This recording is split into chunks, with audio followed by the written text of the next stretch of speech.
अहंकार के पद से थोड़ा सा हटना पड़ेगा, अहमता से थोड़ा नीचे जाना पड़ेगा। अरे लंकाधिपति रावण को मारने के लिए कितना प्रयास कर लिया भगवान राम ने, लंकाधिपति रावण को मारने के लिए कितना प्रयास कर लिया लक्ष्मण जी ने, लंकाधिपति रावण को मारने के लिए कितना प्रयास कर लिया श्री हनुमान जी ने। भगवान राम बाणों पर बाण चलाते रहे पर रावण के प्राण नहीं छूटते थे। तब राम जी महाराज ने उस समय पर श्री हनुमान जी से पूछा, हनुमान तू शंकर का अवतार है, मैंने तुझे इसलिए रखा मेरे साथ में कि शिव मेरे साथ में रहना चाहिए, तू बता कि रावण कैसे मरेगा। हनुमान जी बोले, मैं रुद्र का अवतार हूं, सत्य कहता हूं कि इसके हृदय में जब तक शंकर का नाम जाप चल रहा है इसको कोई नहीं मार सकता, ये पक्का है। तो एक काम ऐसा करो कि इसके हृदय से शिव निकल जाए, इसके हृदय से शंकर बाहर हो जाए, तब जाकर तो इसके प्राण छूटेंगे। तब तुरंत हनुमान जी महाराज बोले कि प्रभु अब आपको क्या बताऊं कि मैं अगर लंकाधिपति रावण के सामने खड़ा रहूंगा तो ये रावण मरने वाला तो नहीं है, क्योंकि मैं स्वयं शंकर का एक अवतार हूं और मैं शिव का अवतार रावण के सामने जब तक है तब तक यमराज की तो हिम्मत नहीं है कि यहां आकर खड़ा हो जाए। स्वयं राम जी के प्राण छूटे जब की कथा निकाल लो, जब राम जी के प्राण छूटे उस समय की कथा निकाल कर देखिए।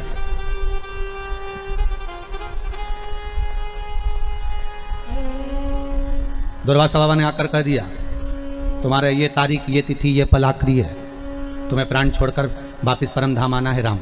ये शब्द को लक्ष्मण जी ने सुन लिया था तो लक्ष्मण जी का त्याग करना पड़ा था। सुनिए ना कथा, लक्ष्मण जी का त्याग कर दिया। राम जी ने निकाल ली तारीख, तिथि, पल, घड़ी कि इतनी बजे मुझे प्राणों को त्यागना है। और श्री राम जी महाराज सरयू घाट पर पहुंच गए और सरयू जी के तट पर जैसे ही राम जी महाराज पहुंचे और राम जी ने पहुंचकर तुरंत आवाहन करा यम का, हे यम आओ, हे मृत्यु देवी आओ और मुझे लेकर जाओ, मैं जाना चाहता हूं, आज मेरा पल, मेरी घड़ी, मेरा क्षण आखिरी है, ले जाओ मुझको। यमराज आया, वापिस चले गया, यम के दूत आए, वापिस चले गए। राम जी देख कर आए, नीचे तो आओ, ऊपर से नीचे आओ तब तो मुझे लेकर जाओ। राम जी कह रहे हैं, यमराज ऊपर से हाथ जोड़कर इशारा कर रहा है, पहले इसको हटाओ। किसको? अरे जम के तो बोलो, हनुमान को। जब तक ये शंकर पास में होगा तो प्राण छूटेंगे क्या? क्योंकि वचन लिया है यमराज ने, ये वचन, यमराज की पुत्री मृत्यु देवी जब मरी थी, शंकर भगवान ने जब प्राणों को राजा श्वेत के सामने हरा था, जब राजा श्वेत के सामने मृत्यु देवी को भी मार दिया था, मौत को भी समाप्त कर दिया था, जब राजा श्वेत के सामने यमराज को भी मार दिया था, उस समय पर सूर्य नारायण भगवान रोते हुए आए और सूर्य देवता ने आकर कहा, मेरा बेटा धर्म का कार्य कर रहा था, राजनीतिक कार्य कर रहा था, जो एक देवता को सौंपा गया कर्म है वो कर्म कर रहा था, फिर मेरे बेटे को क्यों मारा? शंकर भगवान ने कहा, इसने मेरे मंदिर में प्रवेश क्यों करा? ये मेरे मंदिर में आकर राजा श्वेत को मार रहा था, मैंने इसको मार दिया। तो उसके अंतिम क्षण थे, उसके अंतिम श्वास थी, उसका अंतिम पल था। शंकर भगवान बोले, भले अंतिम पल था, भले अंतिम श्वास थी, भले अंतिम क्षण था, पहले मुझसे तो पूछना था। मृत्यु लोक का देव अधिदेव महादेव अभी विराज रहा है, पृथ्वी के देव से पूछो क्या मैं इसको उठाकर ले जा सकता हूं? जब मेरी आज्ञा हो तब लेकर जाना, ऐसे कैसे लेकर चले जाओगे? इसलिए मैंने मृत्यु देवी को भी मार दिया, यमराज को भी मार दिया। सूर्य नारायण भगवान रोने लगे, भगवान विष्णु से कहा, मेरे पुत्र और पोती को जीवित करवाओ।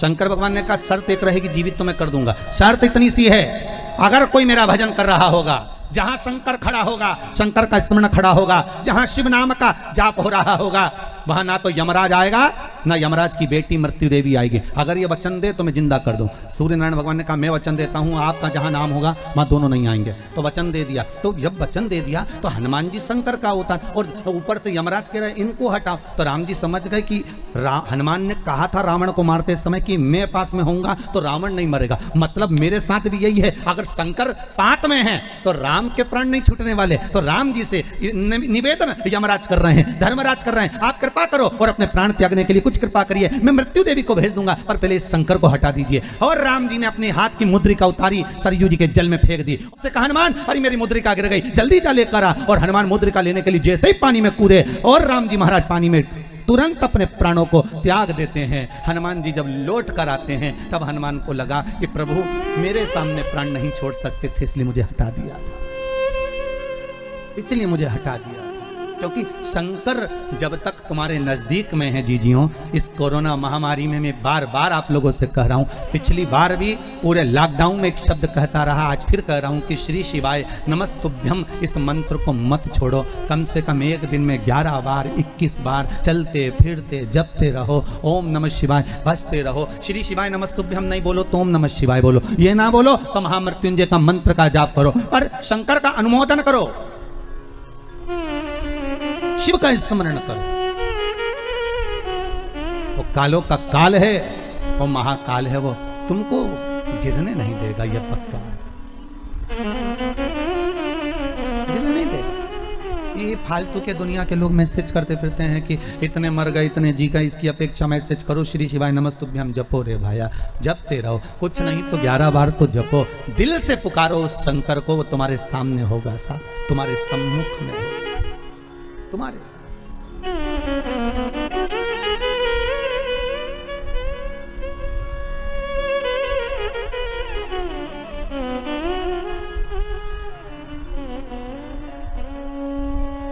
करो अनुष्ठान दिल से। देखो औषधि खाओगे तो थोड़ा तो फर्क पड़ेगा। अरे बोलो तो सही है कि गलत है? वो वैक्सीन लग रहा है, कम से कम उससे दवाई शरीर में रहेगी तो फेफड़ों पर तो कोरोना का असर नहीं पड़ेगा, इसलिए तो वैक्सीन लगाई गई। तो यही समझ लो कि एक वैक्सीन शंकर के नाम की है, जो एक बार लग जाएगी तो थोड़ा थोड़ा आराम लगना प्रारंभ होगा। शिव नाम में वो तत्व है। मुद्रिका जब सरयू जी में गई तब राम जी महाराज ने अपने प्राणों को त्यागा है। अगर शंकर पास में होते तो प्राण नहीं छोड़ पाते।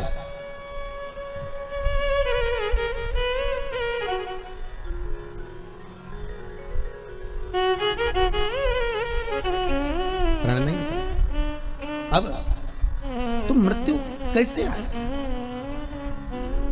ये प्राण चरण का प्रहार लगा, संत की शरण में शनि महाराज गए। शनि महाराज ने देवऋषि नारद से कहा, फिर निवेदन है, आप नहीं कुछ कर सकते तो उस सतगुरु का स्मरण कर लो। जैसे शनि महाराज को लगा कि मेरे पांव में चोट लग गई, मेरा पांव टेढ़ा हो गया, मेरा पांव अब काम नहीं कर रहा, मैं एक पांव से कैसे चल पाऊंगा, तब शनि महाराज को लग गया कि अब कोई नहीं बचा सकता, अब कोई सदगुरु ही चाहिए, अब ही चाहिए, अब किसी गुरु की शरणागति ही चाहिए। और ऐसे समय में कई बार ऐसा भी होता है कि हम गुरु तक नहीं जा पाते, कभी कभी ऐसा भी होता है कि हम गुरु के पास नहीं पहुंच पाते, कभी कभी ऐसा भी होता है कि हम गुरु के नजदीक नहीं पहुंच पाते। जैसे द्रौपदी का चिर खींचा जा रहा था, रो रही थी द्रौपदी, आंखों से आंसू भरकर द्रौपदी ने भीष्म पितामह से कहा, मैं तुम्हारे घर की बहू हूं, तुम तो लाज बचाओ। भीष्म पितामह कहते हैं, मैंने दुर्योधन के घर का अन्न खाया है, जैसा खाया अन्न वैसा हो गया मन, जैसा पियो पानी वैसी हो गई वाणी, जैसा पियो दूध वैसा बन गया बुध। गाय का दूध पियोगे तो गाय जैसे निर्मल रहोगे, थैली का दूध पियोगे तो थैली जैसे हो जाओगे, डब्बे का दूध पियोगे तो गोल हो जाओगे। इसलिए गौ माता के दूध का पान का वर्णन किया गया। अन्न का बड़ा प्रभाव है महाराज जी, बहुत ध्यान रखना पड़ता है अन्न खाने वालों को।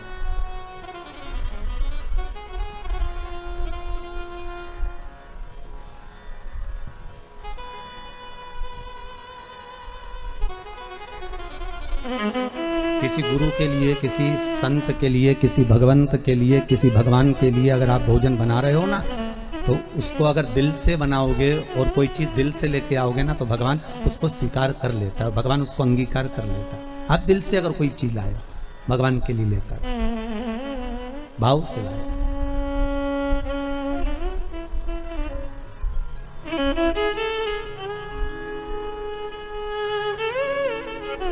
अब दुर्योधन तो बैठा है, दुशासन चीर खींच रहा है, द्रौपदी रोती बिलकती धृतराष्ट्र गांधारी के सामने जाकर खड़ी हो गई, कोई नहीं बचाया। आखिरी में द्रौपदी गुरु द्रोणाचार्य के पास में गई, मैं आपकी चेली हूं, आपने मुझे गुरु मंत्र दिया। कोई साथ नहीं देता, पर जिस गुरु ने मंत्र दिया है वो तो साथ देगा ना, आप तो साथ दो। गुरु द्रोणाचार्य मुस्कुराते हुए कहते हैं, रे द्रौपदी, इस सभा में जितने बैठे हैं कोई तेरा साथ नहीं देगा, मैं भी तेरा साथ नहीं दूंगा, क्योंकि मैं गुरु हूं। भले मैंने मंत्र दिया है, पर एक बात याद रख ले, गुरु भले साथ ना दे, पर जो मंत्र दिया है तुझको तो उस मंत्र को जप, गुरु मंत्र जो मिला है उसको जपो। हम आपसे फिर कहें तुम्हें शिव पुराण याद रहे ना रहे, आप शंकर की कथा, कई लोग ये भी पूछते हैं कि गुरुजी हम शिव पुराण सुनेंगे और आप कहते हो कि शिव पुराण सुनना चाहिए, तो जब हमारे प्राण छूटेंगे तो जब तक तो शिव पुराण हम भूल ही जाएंगे, तो फिर प्राण छूटेंगे जब तक तो शिव पुराण शरीर में रहेगी ही नहीं, फिर मतलब क्या पुराण सुनने से? और आखिरी में कौन पुराण सुनाएगा? फिर तो गरुड़ पुराण सुनाएंगे, फिर कौन शिव पुराण सुना रहा? तो आपका क्या कहना है गुरुदेव? अगर मृत्यु के क्षण पर प्राण छूटते समय शिव महापुराण की कथा नहीं याद रही तो उसका मतलब क्या? फिर सुनने से आनंद क्या? अरे भैया शास्त्र कहता है 1 महीने पहले 15 तारीख को आपने क्या खाया था, आपको याद है क्या? अरे मुंह से तो बोलो नहीं। 20 तारीख को क्या खाया था 1 महीने पहले, आपको याद है क्या? नहीं। पर 20 तारीख को 1 महीने पहले 15 तारीख को जो तुमने खाया था वो तुम्हारे शरीर में गया, जाने के बाद उसका रक्त बन गया, रक्त बनने के बाद वो शरीर में आज तक चल रहा है। जो तुमने 1 महीने पहले खाया था उसका रक्त तुम्हारे शरीर में आज तक चल रहा है। शिव महापुराण की कथा वही कहती है, भले मरते समय तुम्हें कथा याद रहे ना रहे, पर इतना जरूर याद रखना कि तुमने जिस कथा को सुना है अंतिम समय तक वो तुम्हारे शरीर में निरंतर रक्त के साथ चलती रहेगी और वही यम की कैद से छुड़ाकर परमात्मा के दरवाजे तक पहुंचा देगी। वो शरीर में चलती रहती है निरंतर, रात दिन, हर पल, हर घड़ी, हर क्षण चल रही है, वो छूटती नहीं है।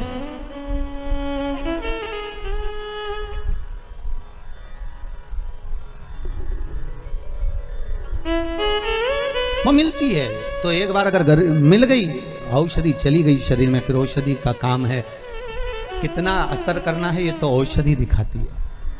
औषधि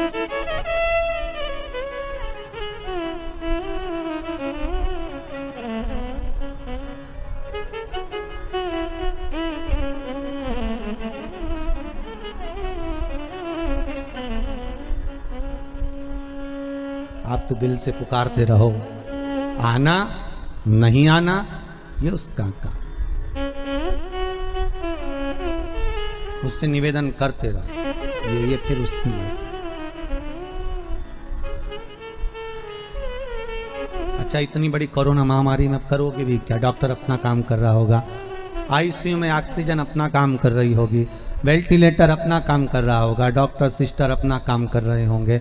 बार बार आप फोन लगाकर डॉक्टर से भी बात नहीं कर सकते, वो भी बेचारा इतना टेंशन में पड़े हुए हैं, इतने लोगों को देख रहे हैं दिन भर रात भर, तो उनको भी तो लगता होगा कि जिंदगी क्या है, उनकी भी तो आंख भर आती होगी जब इतनी बॉडियों को, इतने स्वरूपों को देखते होंगे। तो आप क्या कर सकते हो? आप खुद भी तो वहां नहीं जा सकते, तो इतना तो कर सकते हो कि भगवान का भजन कर लो।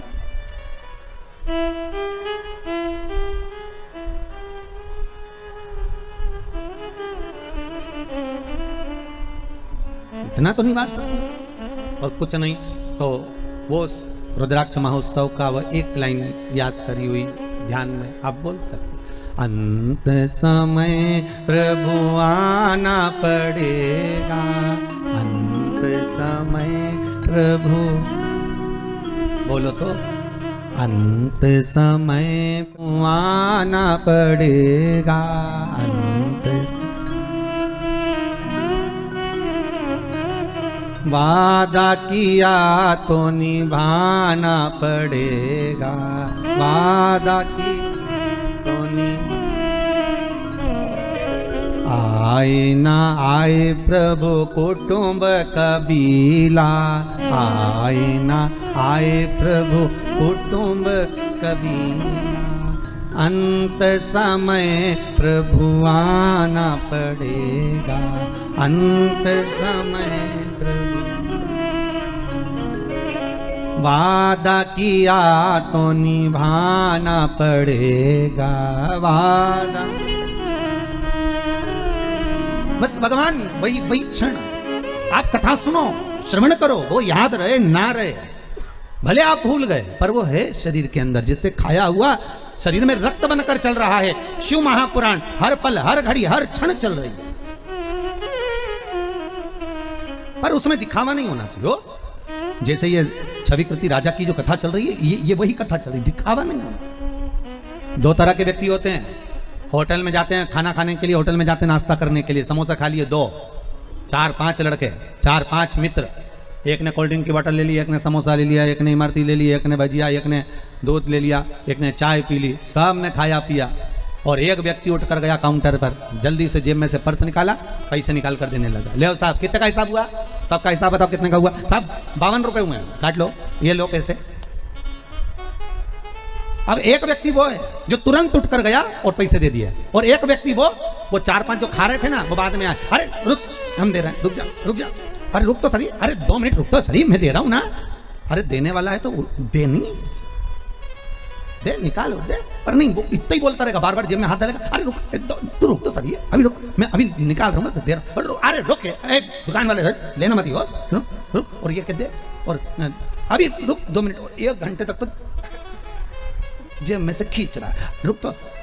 इतने में बोला, भैया काट ले यार, इसकी मत सुन तो काट कुटा ले, 52 रुपये तो हुए, काट ले। एक व्यक्ति वो होता है जो तुरंत गया, निकाले और दे दिए, और एक व्यक्ति वो होता है कि मैं देते रहा हूँ देते रहा हूँ देते रहा। इसी तरह 2 तरह के भगत होते हैं, एक वो जो भगवान की भक्ति में बैठ जाता है भगवान को रिझाने के लिए, उससे किसी से मतलब नहीं होता, और दूसरा जगत भर में डोंडी पीट कर कहता है मैं तो रोज आधे घंटे भगवान को पूजन करता हूँ, मैं तो मंदिर जाता हूँ, मैं तो अगरबत्ती लगाता हूँ, मैं तो हनुमान चालीसा का पाठ करता हूँ, मैं तो ये वाली माला जपता, मैं तो वाली माला जपता। जितने महाराज मिलेंगे सबको अपनी स्टोरी सुनाएगा, मैं तो भैया रोज मंदिर जाती हूँ, मैं तो 15 मिनट जाती, मैं तो 1 लोटा पानी लेकर जाती, मैं तो ये करती, मैं तो वो करता, मैं तो ये करता। एक वो होता है जो जगत भर में डोंडी पीटता फिरता है कि मैं कर रहा, मैं कर रहा, मैं कर रहा, मैं कर रहा। ये उसी में कहा है कि मैं दे रहा, मैं दे रहा, मैं दे रहा, तो देनी दे दे जा।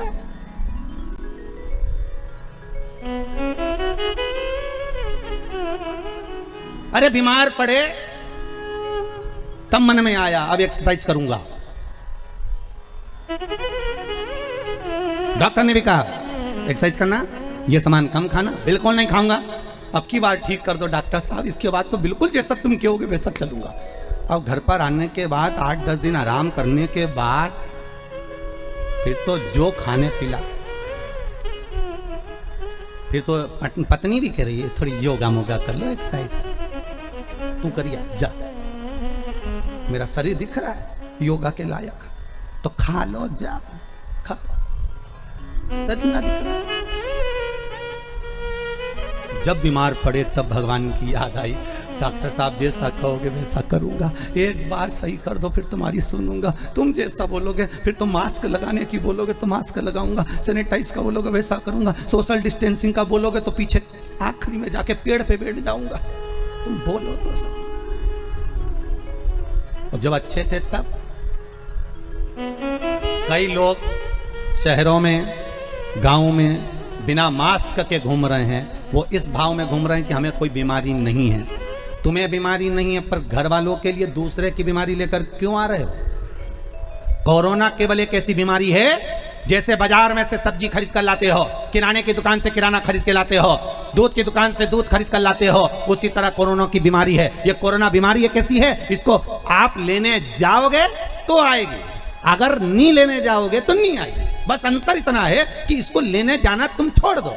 तुम क्यों जा रहे हो चौराहे पर? तुम्हें कौन कहे कि तुम बाजार घूमने जाओ? थोड़े दिन घर में बैठ के हरिगुण गाओ, 4 बजे से 7 बजे तक शिव महापुराण की कथा है, बस योर वाला महाराज की ने पांडे तारा से, पांडे तारा ही है ना, हाँ बस तो कथा सुनो, स्मरण करो, 3 घंटा कथा का भगवान भजन करो, और कथा अच्छी लगे तो सुनो, नहीं तो तुम्हारे हाथ में रिमोट रखा है ना, महाराज चेंज कर दो। टीवी पे तो घना महाराज आए, 2 मिनट में चेंज, दूसरा पकड़ लो कि ये महाराज आई दिया, चलो दूसरा महाराज देखेंगे, और महाराज नहीं आए तो कहीं की न्यूज देख लो। पर कथा सुन लोगे तो तुम्हारी न्यूज नहीं बनेगी, ये पक्का, ये तो पक्का। कथा सुन लो, बस स्मरण कर लो, महाराज राम नाम के हीरा मोती में बिखलाऊं गली गली, ले लो रे कोई राम का प्यारा, आगे क्या है, शोर मचाऊं गली गली। ये तो बिखेर रहा है, कहीं योग बना होगा भगवान का जो मिल रहा है,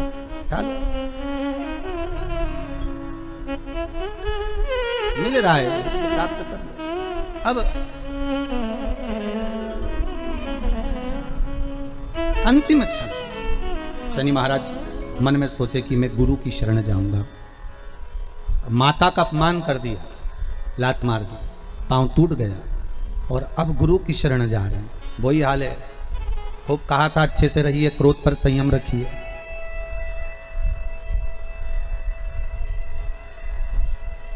आंधी और क्रोध समाप्त होने के बाद पता चलता है कि नुकसान कितना हुआ है। ध्यान रखिएगा जरा, क्या क्या चीज जम के बोलो जरा। आंधी और क्रोध समाप्त हो जाते हैं तब पता चलता है कि नुकसान कितना हुआ है। आंधी आती है, हजारों मकान छपड़ा सबको उड़ाकर चली जाती है, सबको नष्ट कर कर चली जाती है।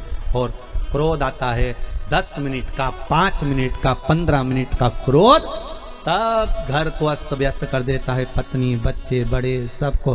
पत्नी को क्रोध आता है तो पति, बच्चे, सबके ऊपर असर करता है। और पति को आया तो वो भी यहीं से मतलब नहीं होता, सब जगह,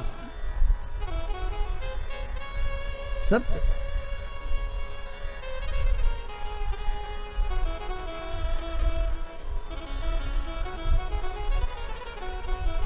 एक जरा सा क्रोध, मात्र एक क्षण का क्रोध।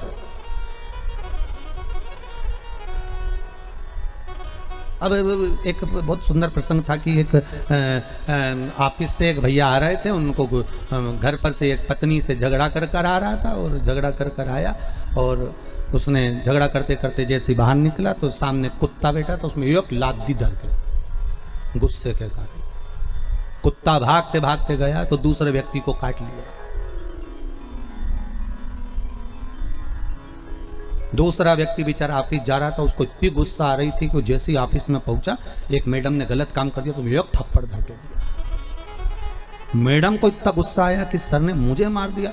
वो एक असिस्टेंट आया, उसके लिए चाय लेकर, उस पर गुस्सा हुई, मैडम ने मुँह दिया था। असिस्टेंट के लगा, बताओ मैडम ने मुझे मार दिया। वो अंदर गया, अंदर जाकर उसने कहा 4 लोगों में मेरी इज्जत खराब कर दी। उसने तेल डाला, नहीं मर गया। अब बताओ गुस्सा किसका था? देखिए जरा, अंदाजा लगाइए, गुस्सा किसका था, क्रोध किसका था? अंदाजा लगाओ जरा। क्रोध दूसरे का, और दूसरे ने मारी लात किसको?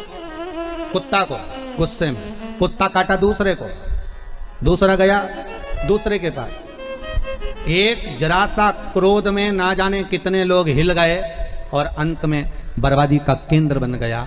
जरा सा क्रोध, आंधी और क्रोध थोड़ी देर के होते हैं, पर शांत होने के बाद मालूम पड़ता है कि नुकसान कितना हुआ है। इसलिए थोड़ा संयम बहुत जरूरी है। जब गुस्सा आए तो 1 लोटा पानी भर के उसमें भगवान का नाम लेके धीरे कर पीना चालू कर दो। जो अपशब्द बोल रहा है उसको देखो ही मत, पीते रहो। शंकर भगवान जैसे विष पी गए, तुम गुस्सा पी जाओ। पर तुम्हारी आदत है ना महाराज, खाए बिना रह जाऊं। पर देखो माता कितनी जल्दी बोली, बोले बिना नहीं। हम तो बोले ही नहीं, जवाब तो इन्हें दे दिया तुरंत। हम तो बोले नहीं कि खाया बिना रह जाऊं, पर बोले बिना नहीं रह सकते, इसलिए जवाब तो दूंगे चाहे कुछ भी हो जाए। बोले बिना, अरे क्यों? शनि महाराज ने गुस्सा करा, पांव टूट गया, पांव टूट गया तो नारद जी के पास गए। देव ऋषि नारद बैठे हुए थे, भगवत स्मरण में लगे हुए थे। देव ऋषि नारद ने जो शनि महाराज को देखा, अरे शनि महाराज आप आए हो, आप और यहाँ? शनि महाराज बोले हाँ मेरा आना हुआ है, क्या कारण है? शनि महाराज जी बोले मेरा पांव टूट गया, कुछ कृपा कर दीजिए। आप संत हो, साधु हो, सन्यासी हो, तपस्वी हो, साधक हो, उपासक हो। और एक भक्त जो होता है, एक साधक जो होता है, एक संत जो होता है, एक गुरु जो होता है, जो भगवान की भक्ति में निरंतर डूबा हुआ होता है, वो आपको भगवान की भक्ति में ही डुबोएगा, भगवान के भजन में ही डुबोएगा, वो गलत जगह नहीं डुबोएगा। कामी व्यक्ति के पास जाओगे तो वो काम में डुबो देगा, लोभी के पास जाओगे तो लोभ में डुबोएगा, वासनावान के पास जाओगे तो वासना में डुबो देगा, तृष्णावान के पास जाओगे तो तृष्णा में डुबोएगा, अहंकारी के पास जाओगे तो अहंकार में डुबोएगा, और भगत के पास जाओगे तो भक्ति में डुबोएगा। देव ऋषि नारद ने कहा काय को चिंता करते हो, गंगा जी के घाट पर जाओ, शंकर भगवान का एक शिवलिंग का निर्माण करो, और शिवलिंग का निर्माण कर कर गंगा के घाट पर शंकर जी की आराधना करो। जगत के धात्रा शिव शंकर वही सब कुछ कर सकते हैं। मनुष्य के शरीर के जितने अंग हैं, मानव शरीर में जितने अंग हैं, कहते हैं इनका एक अलग अलग देवता है, प्रत्येक अंग का एक अलग अलग देव है, और सारे अंगों का अलग अलग देव है। सारे अंगों के देवताओं पर कंट्रोल करने वाला शंकर है, भगवान शिव घड़दानी त्रिकालदर्शी कैलाशी। शरीर के किसी भी अंग में अगर चोट लगती है, किसी भी, एक बच्ची ने लिखा है कि कोई माता ने, मेरा नाम साधना पांडे है, भदोही जिला दुर्गागंज से आए हैं। कहाँ बैठी हैं साधना दीदी? पत्र भेजा है उन्होंने, साधना पांडे हैं, भदोई दुर्गागंज से हैं कोई, आप ही हैं। अच्छा, इस बालक के साथ में आपने लिखा था ये बालक जो है 5 वर्ष तक ठीक था, 5 वर्षों के बाद में धीरे धीरे धीरे धीरे इसका शरीर बेकार होता चले गया। अभी भी आपकी गोदी में ही है वो। दिल्ली तक, मुंबई तक इस बच्चे को दिखा दिया पर कहीं आराम नहीं मिला। पर शिवरी नारायण में कथा जो थी उसमें चंपेश्वर महादेव का उपाय आपने करा है। उसके बाद बच्चे ने धीरे धीरे हाथ की हथेली खोलना प्रारंभ कर दिया है। अब हथेली खुलने लगी इसकी। अगर बाबा ने इसकी हथेली खोल दी है तो यह भी पक्का है कि धीरे धीरे ये बच्चा शरीर संभाल लेगा और बाबा चाहेगा तो जी चरण जरूर लेगा। उस पर विश्वास रखिए। अगर इतना बाबा ने करा है तो उसको उस लायक जरूर करेगा बाबा। उस पर विश्वास रखो, भरोसा रखो। शंकर पर अगर हम बस इतना जरूर करिए, आपसे निवेदन है कि आप अगर अपनी पूजन में जब जब बैठें, जब जब शंकर की आराधना करें, एक लोटा पानी भी चढ़ाएं, एक फूल भी चढ़ाएं, तो प्रयास करना कि इस बच्चे का नाम और गोत्र बोलकर ही चढ़ाएं। प्रयास करिएगा। बाबा का नाम अगर लेकर चढ़ाएं तो बाबा कामना पूर्ण करें। एक एक अंग, मनुष्य का प्रत्येक अंग, प्रत्येक अंग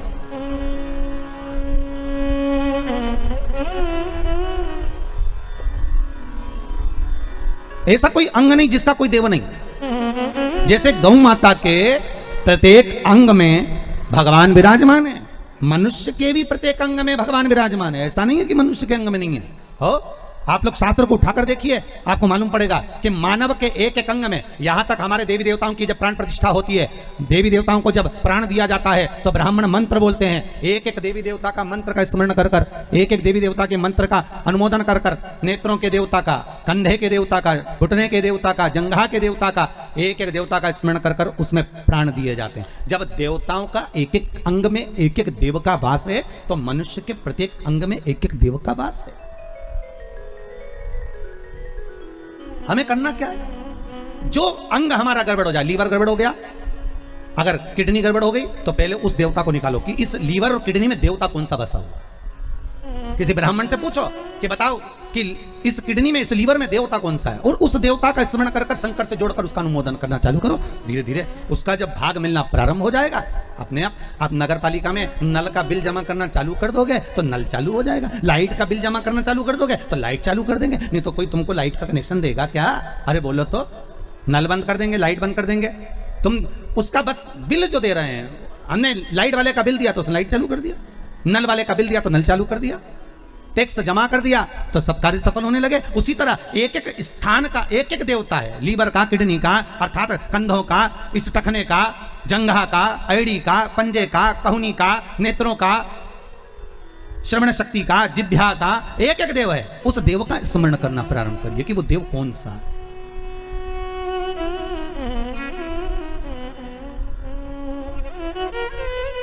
उस देव का स्मरण।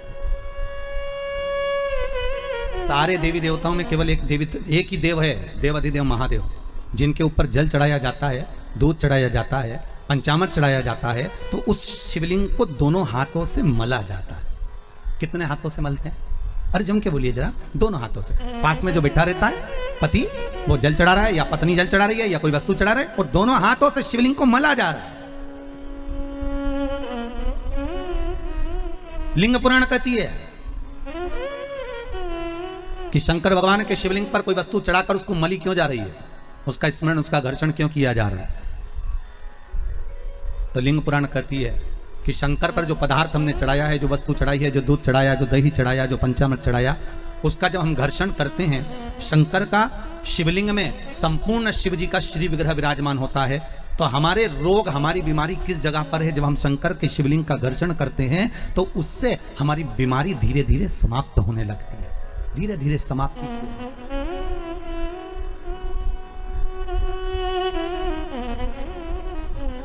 समाप्ति की हो रही। अच्छा, एक और सुंदर सी बात और अच्छी है। अभी नवरात्रि चल रहा है, दुर्गा सप्तशती का पाठ आप लोग कर रहे होंगे। कौन कौन कर रहा है? जरा हाथ उठाओ। आप लोग कर रहे हैं, बहुत अच्छी बात है।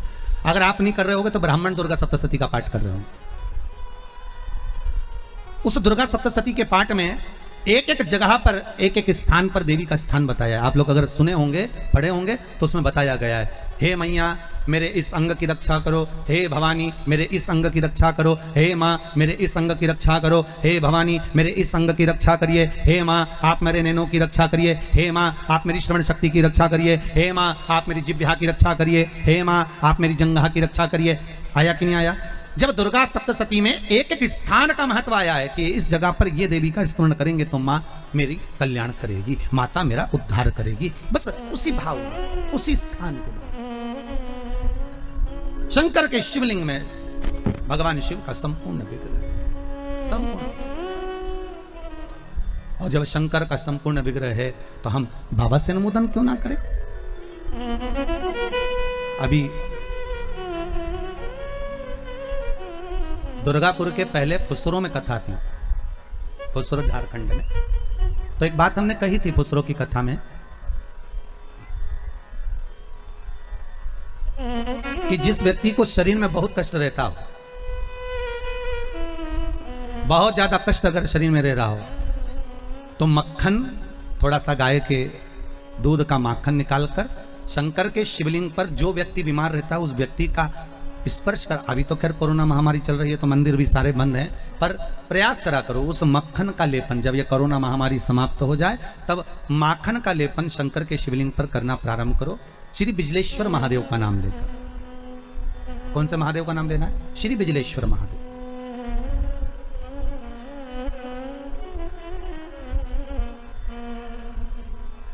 पूरी दुनिया में बिजलेश्वर महादेव एक ही जगह पर विराजमान है, हिमाचल में, मनाली के पास। पूरी दुनिया में शंकर जी का एक ही मंदिर है जहां पर बिजली गिरती है शिव जी के शिवलिंग पर और शिवलिंग के टुकड़े हो जाते हैं। फिर उस मनाली में एक परिवार ऐसा है जिसके पांव नहीं है, वो बिना पांव का व्यक्ति पूरे मनाली में से मक्खन मांगता है दान में कि बाबा के शिवलिंग के टुकड़े हो गए। फिर वो चढ़ता चढ़ता ऊपर जाता है, धीरे धीरे घसीटता चलता हुआ जाकर बिजली महादेव का एक एक पत्थर उठा उठाकर, शंकर जी का शिलाखंड उठा उठाकर उसको मक्खन से जोड़ता जाता है, मक्खन से जोड़ता है। उसके बाद में फिर हाथी के पांव से भी तुड़वाओ, सूंड से भी तुड़वाओ तो वो शिवलिंग नहीं टूटता, मात्र मक्खन से ऐसा चिपक जाता है। वो बिजली महादेव है। शंकर की आराधना में ढोंग नहीं चाहिए, शंकर की आराधना में प्रपंच नहीं चाहिए। शंकर की हो गई गलती, कई बार शंकर की आराधना में गलती हो जाती है तो क्या शंकर रुष्ट होंगे? नहीं। शंकर अगर देख लेंगे कि 50 दिन अच्छा काम करा है इसने, एक दिन गलती भी कर दी तो बाबा स्वीकार कर लेगा। पर बाबा से बस मन आपका पवित्र होना चाहिए, इच्छा आपकी पवित्र होना चाहिए, आपके भीतर अहंकार, काम, लोभ, विषय, वासना, आसक्ति, तृष्णा, अहंकार नहीं होना चाहिए। भगवान उसको स्वीकार कर लेगा।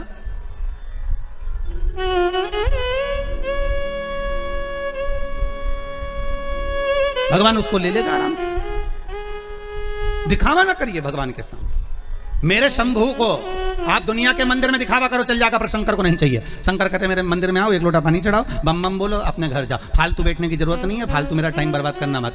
सारे देवी देवताओं के मंदिर में बैठने की जगह होती है, शंकर जी के मंदिर में बैठने की जगह नहीं होती। इतना पानी ढोल के जाते हैं कि साड़ी भी बचा के चलना पड़ती है। बैठने की तो जगह जाने दो वहाँ पर। शिव मंदिर में कहाँ बैठने की जगह होगी? चलो जाओ यहाँ से, काय को फालतू के बैठे हुए, टाइम बर्बाद कर रहे हो यहाँ पर, जाओ अपने अपने घर में।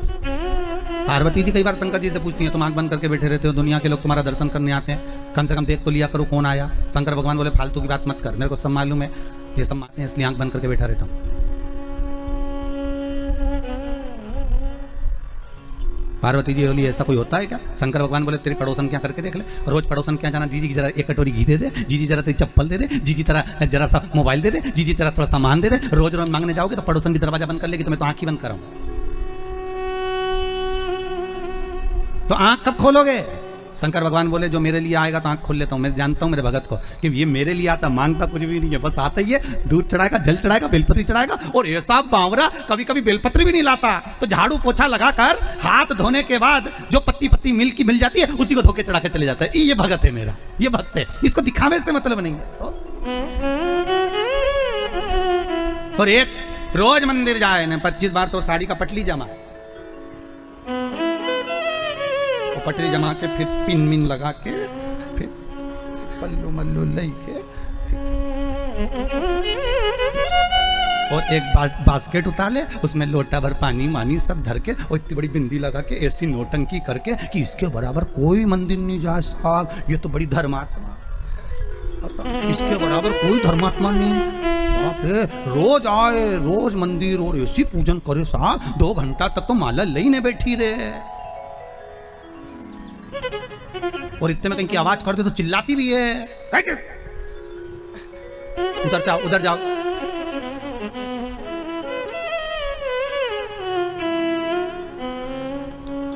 तो वो चिल्लाती भी है। तो अब बताओ वो चिल्लाने में लगी कि माला में लगी? अरे बोलो तो सही, चिल्लाने। अब ऐसे ही तुम हवन में बैठो, मालूम पड़े तुम सचंडी का हवन कर रहे हो, यज्ञ कर रहे हो, और मालूम पड़े पंडित ओम ब्रह्मचारिणे स्वाहा स्वाहा। अब देवी जी सोच रही है हवन आहुति यहाँ दे रही, देख मार रही है, और तुम कह रही स्वाहा, मैया बोल रही आहा। क्या है स्वाहा?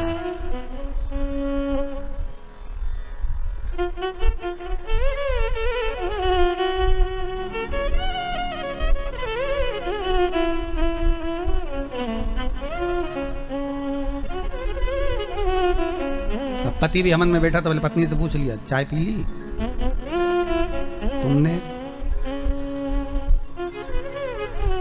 वो पूरा साज सजा के हो, हमारे पाँव से ऐसा बैठे तो यहाँ तकिया फंसा है और सामान रखो करके स्वाहा स्वाहा।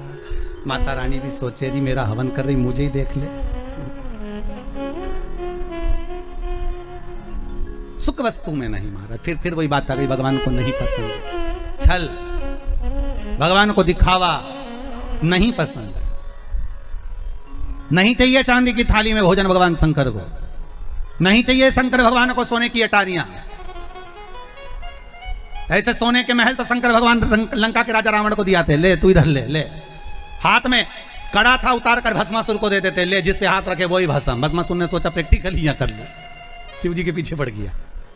शंकर भगवान भागे, भगवान विष्णु के पास पहुंचे। भगवान विष्णु ने पूछा क्या हो गया? कि भस्मासुर आ रहा है। तो क्या उसको वर किसने दिया? तो कि मैंने ही दिया। तो किसको भस्म करने आ रहा है? तो कि मेरे को ही आ रहा है।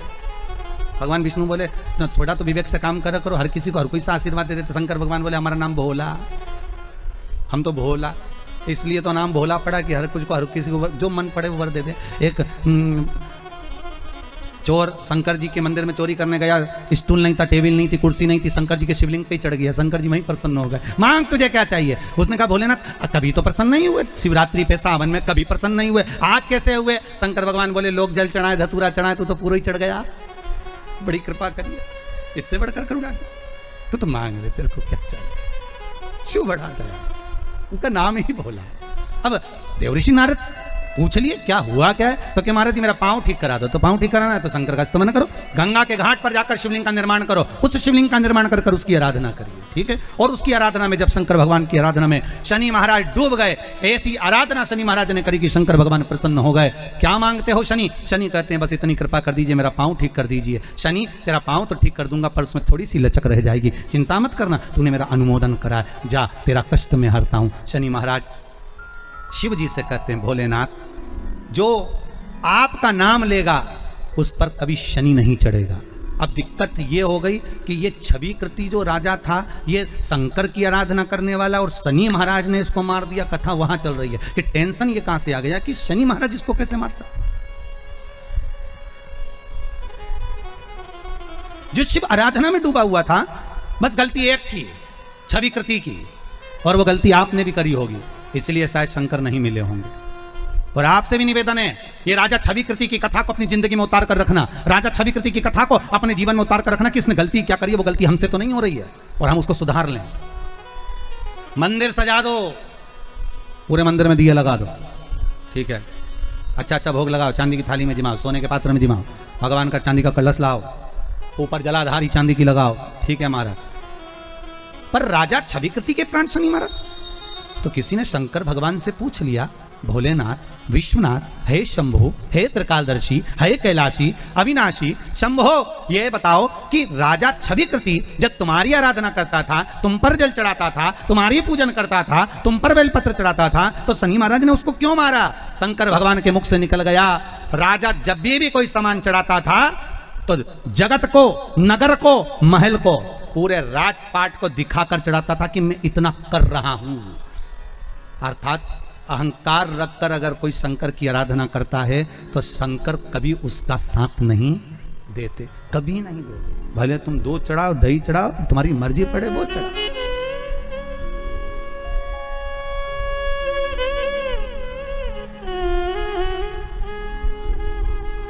तुम्हारा मन पड़े वो चढ़ाइए। आप शिव की आराधना में अगर कुछ भी चढ़ा रहे हो तो शंकर को वो मतलब नहीं कि तुम क्या चढ़ाओ। शंकर को तो ये भाव चाहिए कि तुम दिल से समर्पित हो रहे हो, तुम दिल से चढ़ा रहे हो, तुम दिल से अनुमोदन कर रहे हो, तुम दिल से स्मरण कर रहे हो।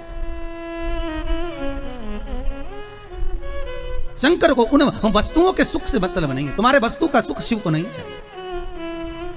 शंकर को तो केवल एक नाम स्मरण ही बहुत है। महाराज केवल नाम स्मरण। हे उज्जैनी के नरेश, हे कालों के काल महाकाल, हे त्रिकालदर्शी, है कैलाश, कभी कृपा करिए दाता, करुणा करिए दाता।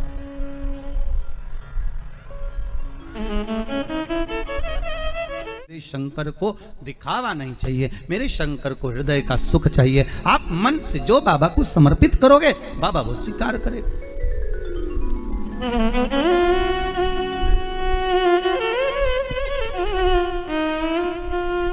कोई तुम्हारे दिखावे की सामग्री शिव को नहीं चाहिए।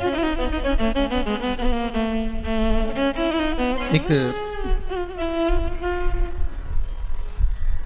प्रश्न यहां पर है महाराज। श्री गिरीश सिंह जी बदलापुर जौनपुर उत्तर प्रदेश से आए। कहाँ खड़े हैं? अच्छा वहाँ है।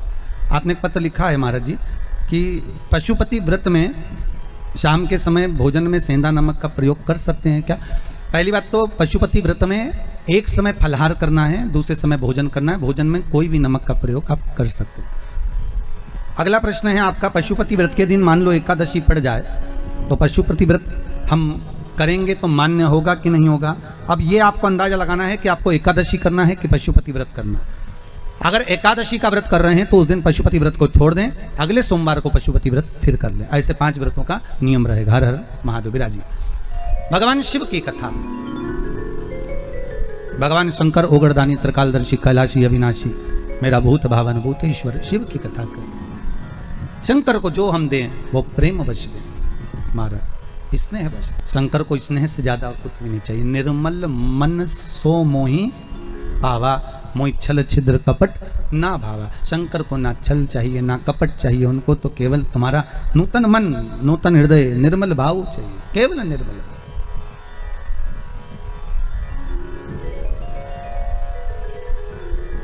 केवल एक तुम्हारी चित्तवृत्ति साफ है, निर्मल।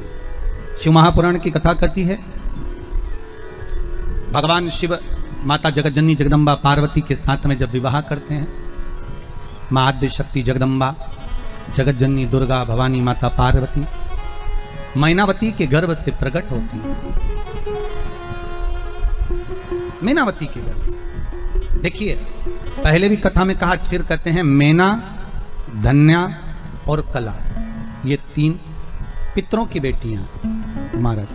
पितृलोक में इनका निवास है, ये पितरों की बेटियां हैं और पितृलोक में ये निवास करती हैं। केवल एक बार सनकादि ऋषि पितृलोक से देवलोक की ओर जा रहे थे, एक जगह पर बैठकर ये तप साधना कर रहे थे।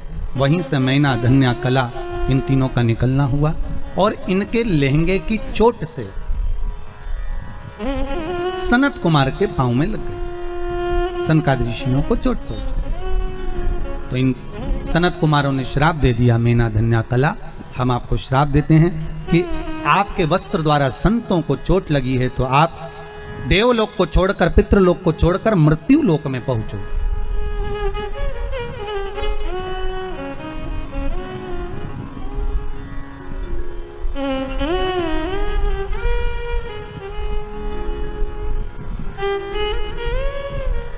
अब तुम्हें पितृलोक में नहीं रहना, अब तुमको मृत्यु लोक में रहना। तीनों देवियां रो पड़ी, आंखों से जल बहने लगा।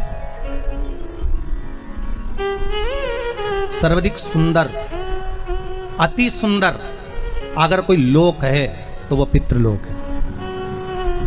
कौन सा लोक सुंदर है? पितृलोक बहुत सुंदर, क्योंकि पितृलोक इसलिए सुंदर है क्योंकि नीचे मृत्युलोक में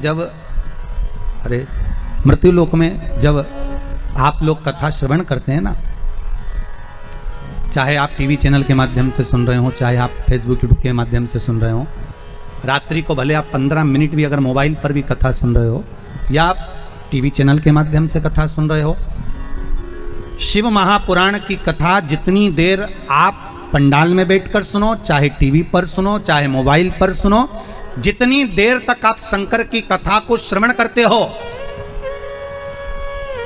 गर्ग संहिता कहती है, शिव महापुराण वर्णन करती है, गरुड़ पुराण कहती है, जितनी देर तक संसार का मनुष्य भगवान की भक्ति में डूबा रहता है उतनी देर तक पितृलोक में भगवान विष्णु अपने घर के पितरों के कंधे पर हाथ रखकर कथा का स्मरण करते हैं। उतनी देर तक भगवान विष्णु पितृलोक में निवास कर कर अपने पूर्वजों के पास बैठकर कथा के रस तत्व को ग्रहण करते हैं, कथा के रस तत्व को ग्रहण करते उतनी देर तक।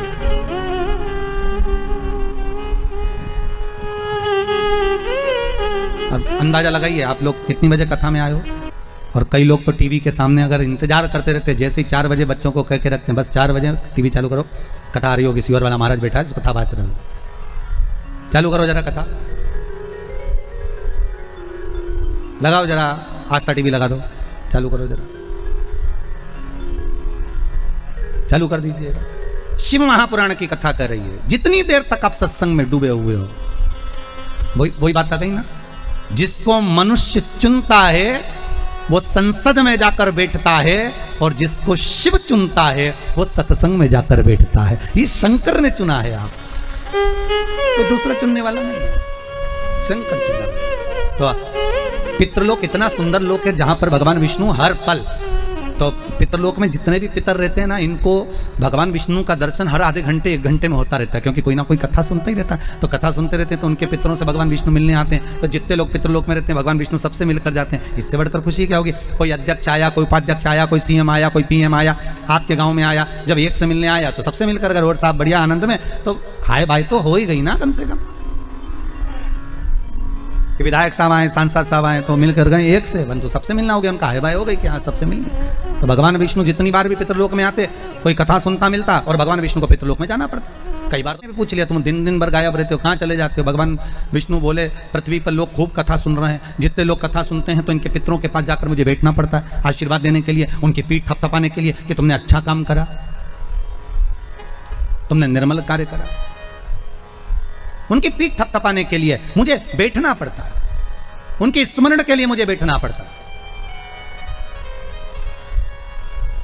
अगर आज स्वर्गीय श्री राज बहादुर सिंह जी के ये पुत्र कथा करवा रहे हैं, तो स्वर्गीय श्री राज बहादुर सिंह जो पितृलोक में विराजमान होंगे और उनके साथ में उनके जो पूर्वज होंगे, दादा परदादा के भी स्मरण करने वाले जितने भी होंगे, उनकी पीठ पर स्वयं भगवान नारायण हाथ रखकर कह रहे होंगे कि तुम्हारे पुत्रों ने कोई अच्छा काम करा और एक सत्कर्म कर दिया। ये उनकी पीठ पर हाथ रखकर थपथपाया जाएगा कि कोई देव कार्य किया गया, शंकर की कथा का अनुमोदन कराया गया, शिव महापुराण का रसतत्व ग्रहण करवाया गया।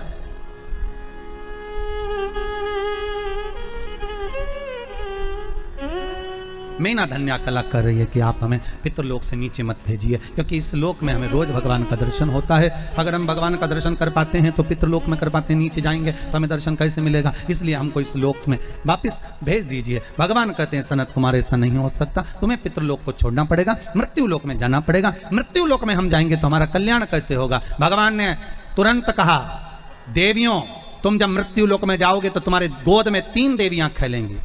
मैना की गोद में पार्वती,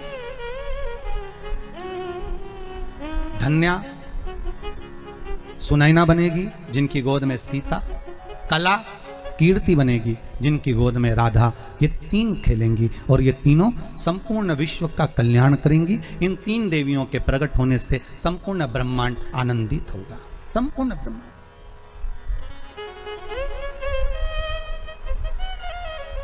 ये संपूर्ण ब्रह्मांड को आनंदित करने वाली है, ठीक है? तो मैना धन्या कला तीनों ने विचार कर लिया, अब चलते हैं पृथ्वी पर। भगवान ने जो मनुष्य का शरीर दिया है ना, बहुत अच्छे कार्य के लिए दिया है, बहुत सुंदर कार्य।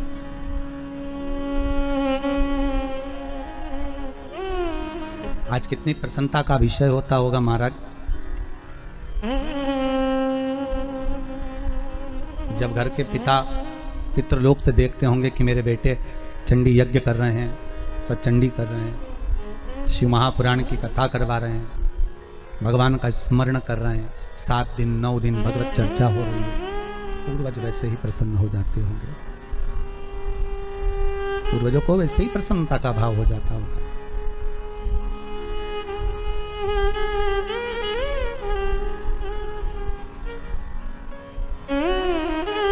बड़े प्रसन्नता महाराज। एक बात अच्छे से सुन लीजिए, ध्यान रहेगा आपको।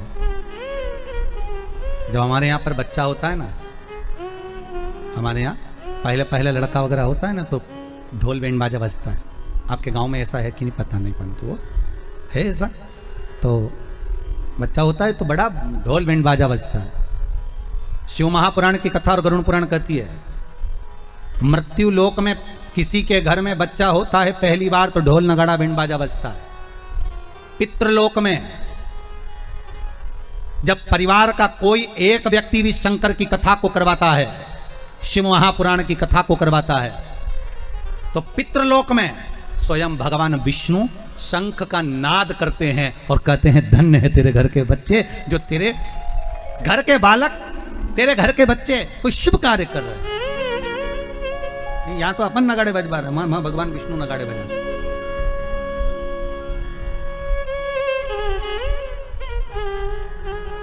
वह आनंद का भाव ही दूसरा होता महाराज। मैना माता की गोद में पार्वती मैया आ गई। पार्वती मैया सुंदर स्वरूप था मां का। नारद जी ने प्रसन्न भाव में कह दिया बालक होगा, इसको जो पति मिलेगा भस्मी रमाने वाला, जटाजूट बांधने वाला।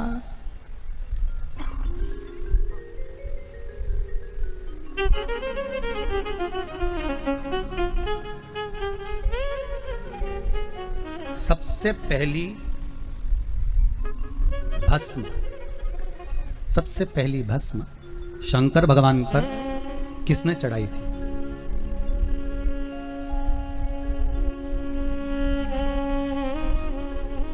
जल्दी उत्तर दो सब लोग मिलके। बोलो रे पांडे तारा वालों, अच्छे से बोलो जरा। सबसे पहली भस्म शंकर भगवान पर किसने चढ़ाई थी? शिव महापुराण की कथा कहती है, एक संत हुए जिनका नाम था प्रनद। क्या नाम था? प्रनद। एक संत, वो शंकर की आराधना में डूबे रहते थे। कहते हैं उनकी आराधना का आनंद क्या था कि उस आनंद में प्रनद संत जो थे बड़े आनंद में डूबे रहते थे। कहते हैं शंकर का अनुमोदन करते थे तो केवल एक छोटा सा शिवलिंग सम्मुख में रखकर उस पर जल चढ़ाना, उस पर दूध चढ़ाना, उस पर स्मरण करना, अलग अलग वृक्षों की पत्तियों को लाकर उसे समर्पित करना। ये बात हमने पहले भी कथा में कही है कि आपके पास में अगर बेलपत्र नहीं है, मान लो आपके पास में अगर बेलपत्र नहीं है, तो शिव महापुराण की कथा कहती है कि आप अलग अलग वृक्षों की पत्तियों को लाकर भी शंकर को समर्पित कर सकते हो। कई माताएं कहती हैं गुरुजी हमारे यहाँ किसी व्यक्ति को बीमारी बहुत ज्यादा हो गई है तो हम शिव की आराधना कैसे करें? अरे शंकर का नाम जप कर लो साहब।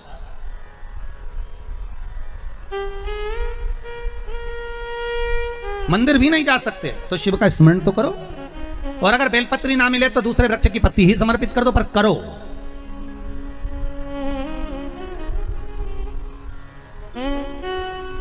प्रनद का काम था रोज बस शंकर के आराधना में डूबना। कई वृक्षों की पत्तियां तोड़ कर ले आते, शिव जी को समर्पित कर देते। इन्होंने इतना भजन करा, इतना स्मरण करा, इतना स्मरण करा, इतनी भक्ति को धारण करा, इतनी भक्ति को धारण करा। महाराज शास्त्र कहता है जैसे पार्वती मैया ने भगवान शंकर को पति बनाने के लिए जो तप, जो साधना, जो आराधना करी है, जो तप साधना करी है, जो आराधना करी है, कहते हैं वैसी की वैसी ही तप साधना आराधना प्रनद ने करी, वैसी की वैसी तप साधना।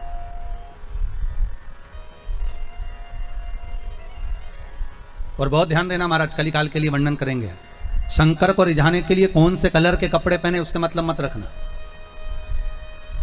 शंकर को पाने के लिए कपड़ा बदलने की जरूरत नहीं, शंकर को पाने के लिए मात्र कलेजा बदलना है, केवल कलेजा। शिव मिल जाएगा। शंकर को पाना बहुत सरल, बहुत सरल। शिव को पाना। अब एक प्रणत का काम क्या था? वो ऋषि, वो संत का काम क्या था? वृक्षों की पत्तियां तोड़कर लाते, शंकर जी को समर्पित कर देते। जैसे पार्वती मैया ने तप साधना करी, जैसे पार्वती जी ने आराधना करी, वैसे ही माता पार्वती जैसी आराधना वो संत करता। बस पत्तियों को तोड़ता, मुख में लेता, खाता, अपनी जिंदगी को निकालता। कभी कभी पत्तियां खाना भी छोड़ देता, कभी फल खाना छोड़ देता, कभी कभी केवल जल का पान करता, कभी जल भी छोड़ देता। केवल नासिका के एक स्वर से श्वास खींचना, उसी स्वर से छोड़ देना, कभी कभी वो भी छोड़ देता। हजारों वर्ष शिव महापुराण की कथा कहती है, कई वर्षों तक उसने तप साधना करी, और ऐसी तप साधना उस ऋषि ने कर ली कि उसके सामने जितने जानवर आते, पशुधन आते, कोई सिंह आता, कोई हिरण आता, कोई जलचर, कोई थलचर आते, कोई भी उपद्रव नहीं मचाते। कहते उसके पास में आके सब मौन होकर शंकर का नाद करते, ओम अक्षर का स्मरण करते, सब शांति से डूबे।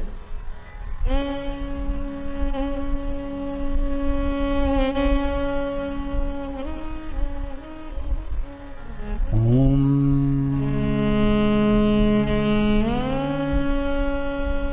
नमः शिवाय। ओम नमः शिवाय। ओम अक्षर के नाद में डूब गए। एक दिन प्रणत पत्तियों को खाने वाला वो संत, वो ऋषि फल और पत्ती के सिवा कुछ नहीं खाता था। शंकर भगवान भी उससे इतने प्रसन्न थे कि जब ये जल चढ़ाता था, शंकर जी सामने आ जाते थे।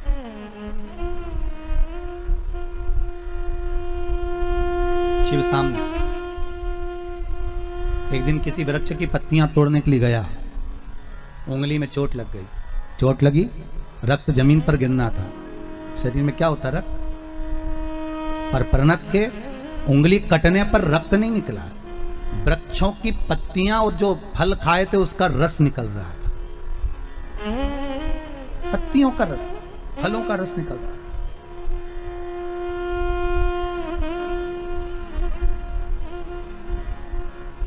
ऋषि के पास में जब उसने देखा कि मेरे रक्त में से, रक्त की जगह पर पत्तियों का रस और फल का रस निकल रहा है, बड़ा खुश हो गया।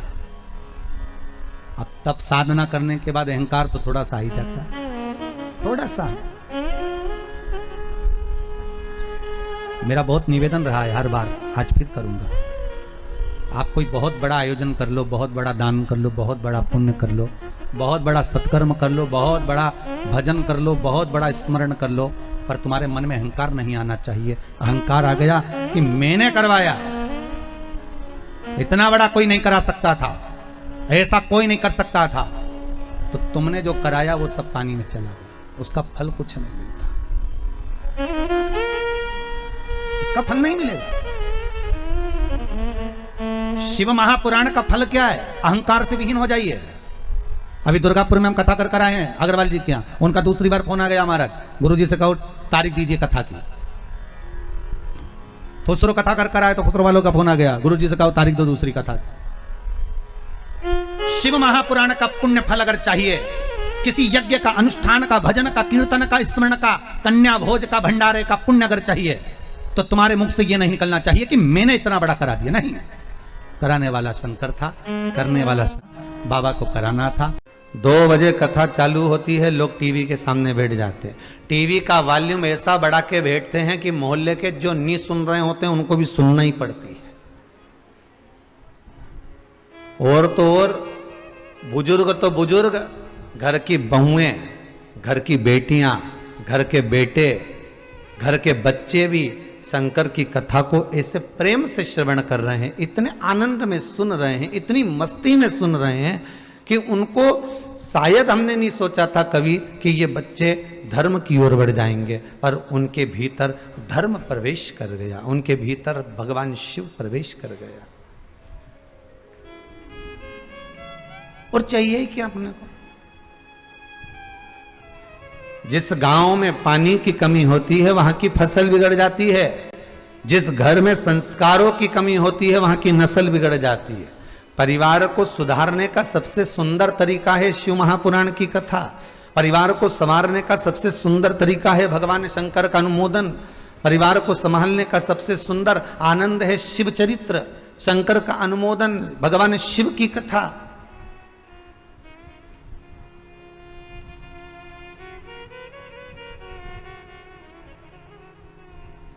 आप उस देवाधिदेव महादेव को अपनी चित्तवृत्ति में बिठाओ तो, पर विश्वास रखकर बिठाना, भरोसा रखकर बिठाना।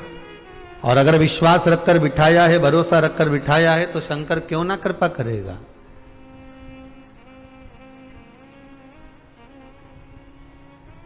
क्यों ना कृपा करेगा।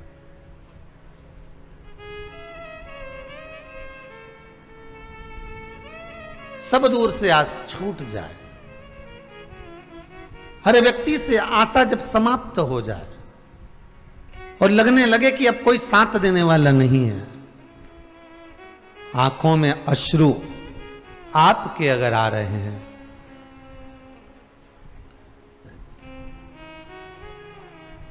महाराज, तब शिव को याद कर लेना। एक बार जरूर याद करना, मेरे देवाधिदेव महादेव को एक बार दिल से अवश्य याद करिएगा।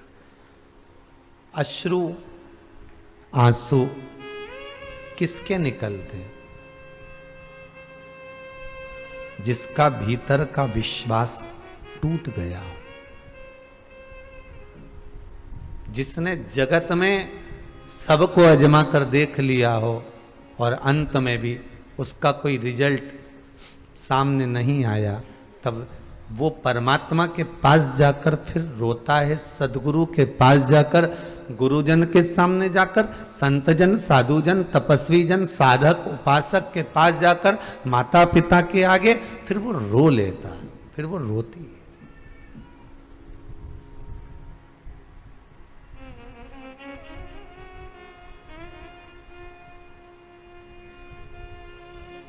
अश्रु को बुलाना नहीं पड़ता, आंसुओं को बुलाना नहीं पड़ता।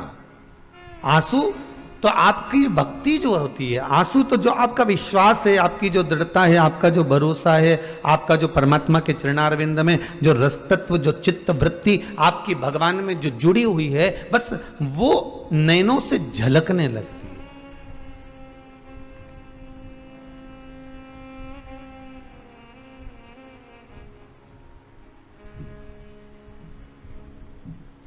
कि लिखन वाले तू हो के दयाल लिखना, मेरे हृदय अंदर सतगुरु दा प्यार लिखना, नैनों में लिखना दर्शन गुरु का, मुख पर गुरु जी दा नाम लिखना, मेरे हृदय अंदर सतगुरु दा प्यार लिखना। क्यों? गुरु तत्व में शिव छुपा हुआ है।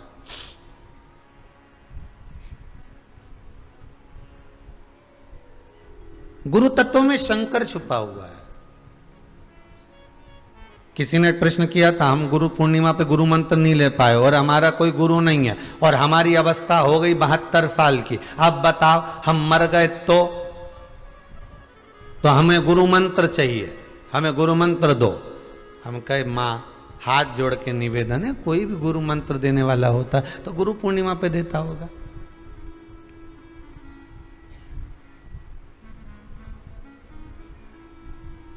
कोई भी गुरु मंत्र देने वाला होगा तो गुरु पूर्णिमा पे देता होगा, कहीं नहीं।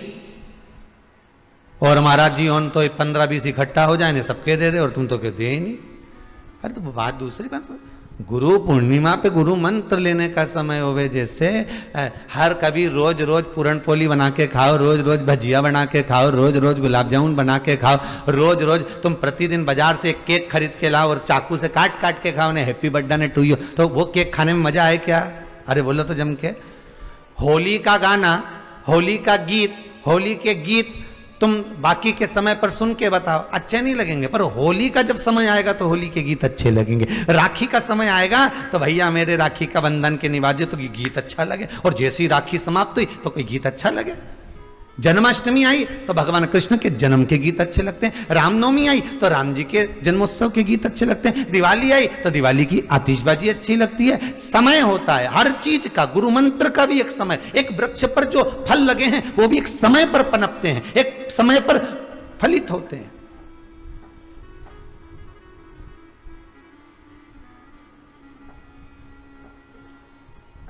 अरे राशन की दुकान पे राशन लेने जाओ, कंट्रोल की दुकान पे से चावल और गेहूं लेने जाओ, परमिट दिखाओ, उसके बाद भी वो के टाइम पे आना, 10 बजे से 5 बजे तक खुले हो और रविवार के बंद रहे। ध्यान रखना, समय पे आएगा तो दूंगा। उसी तरह गुरु मंत्र का भी एक समय होता है, तो मंत्र चाहिए। तो हम क्या करें? और आप कहो कि गुरु मंत्र मिले गुरु पूर्णिमा पे, और अगर हम बीच में निपट गए तो, और बिना गुरु मंत्र के ऊपर चले गए तो दोष नहीं लगेगा? तो हमने कहा लगेगा तो सही, तो किसको लगेगा? तो हमने कहा आपको ही लगेगा। तो क्या हमको काहे को लगेगा? हम तो आपके सामने खड़े हैं कि गुरु मंत्र चाहिए, और आप बोले कि गुरु मंत्र नहीं दें भैया, और दोष किसको लगेगा? तो हमने कहा आपको लगेगा। 72 साल की हो गई तो अभी तक बताते ना गुरु नहीं बनाया।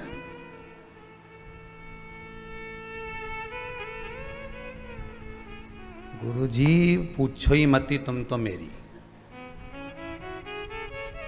हमारा पति कभी भजन में नहीं जाने दे, कीर्तन में नहीं जाने दे। तुमने कहा भजन गाने का मना करता है क्या? अब क्या बताएं, हम वो नहीं गान दे न जान दे, तो भजन से क्या तकलीफ उसको? आया है क्या? हाँ आया, बुला जरा बुला उसको। तो आया, क्यों भाई तेरे को भजन से क्या तकलीफ है, क्या दिक्कत? बस नहीं जानता।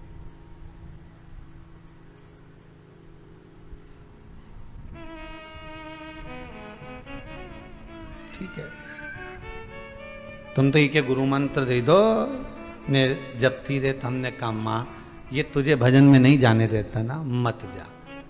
पति कह रहा है कि मत जा, तुम मत जा, तू घर में बैठकर श्री शिवाय नमस्तुभ्यम तो जप सकती है, मंत्र तो बोल सकती है। ओम नमः शिवाय पंचाक्षर मंत्र का स्मरण कर सकते हो, ओम नमो भगवते वासुदेवाय का स्मरण कर सकते हो।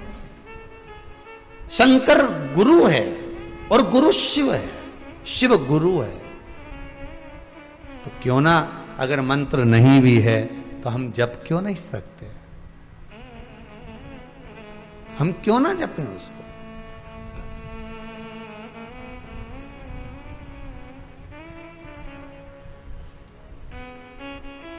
जिस माला को जपकर मीरा तर गई, जिस माला को जपकर नामदेव जी तर गए, जिस माला को जपकर रामकृष्ण परमहंस जी तर गए, जिस माला को जपकर स्वयं हनुमान जी तर गए, तो ये माला कोई सहज होगी? सहज होगी? माला जपी थी मीरा जी ने,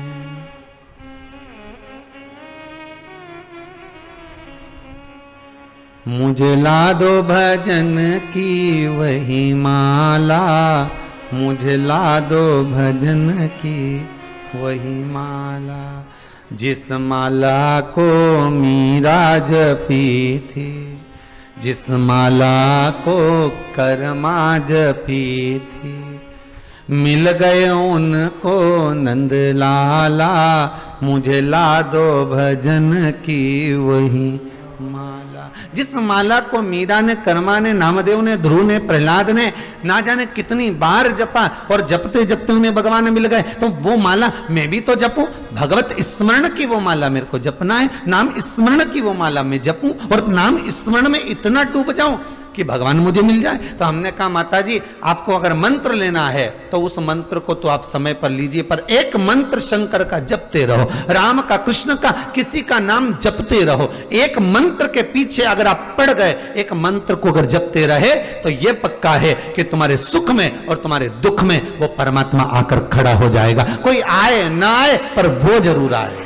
उसको बुलाना पड़ने के लिए केवल मंत्र का जाप करिए। अरे भगवान कृष्ण जिस समय पर पांडव जुआ खेलने के लिए जा रहे थे, चौसर खेलने के लिए, सबसे आगे मेरे कृष्ण चल रहे थे। युधिष्ठिर जी ने अर्जुन से कहा, भगवान जा रहे हैं आगे आगे, अच्छा लगेगा इनके सामने जुआ खेलेंगे? क्या करें?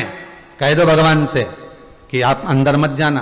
तो हाथ जोड़कर अर्जुन ने कह दिया, प्रभु कहां जा रहे हो इतनी जल्दी जल्दी? भगवान बोले, अब तुम लोग जा रहे हो ना सबकी सब जुआ खेलने, तो मैं तुम्हें देखता रहूंगा, तुम्हारा इंतजार करूंगा, हो वहां पर तुम्हारे चौसर खेलने की जगह पे मैं बैठूंगा। प्रभु आप अंदर नहीं आओगे, आपके सामने हम गलत काम नहीं कर सकते, आपके सामने हम गलत काम नहीं करेंगे, आप अंदर नहीं आओगे।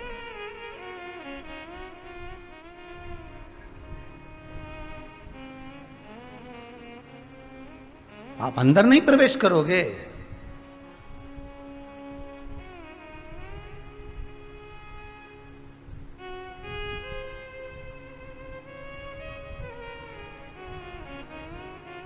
देखिए, आप पाप कर रहे हो, पुण्य कर रहे हो, छुपाकर कर रहे हो, उसके खाते में लिखा हुआ है। पाप का फल भी, ना तो पाप कभी छुपा है और ना पुण्य कभी छुपा है। पाप भी नहीं छुपता, पुण्य भी नहीं छुपता। पाप का फल भी सामने आता है और पुण्य का फल भी सामने आता है, दोनों चीजें सामने आएगी।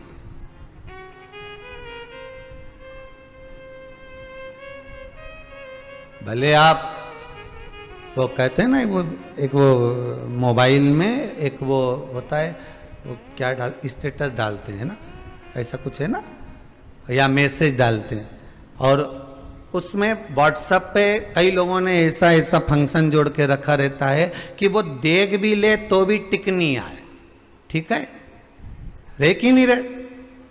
उसने ऐसी सेटिंग कर कर रखी है कि वो ऑनलाइन दिखता ही नहीं है, देख ही नहीं रहे। बोलो ईमानदारी से, जितने लोग आस्था पर सुन रहे हो, कि सामने वाला व्यक्ति भले ऑनलाइन वो रे चाहे नहीं रहे, क्योंकि उसके भीतर हो सकता है कपट हो, उसके भीतर छल हो। छुपाता वही है जिसके भीतर कपट होता है, छुपाता वही है जिसके भीतर छल होता है। नहीं तो ब्लू टिक से क्या होता है?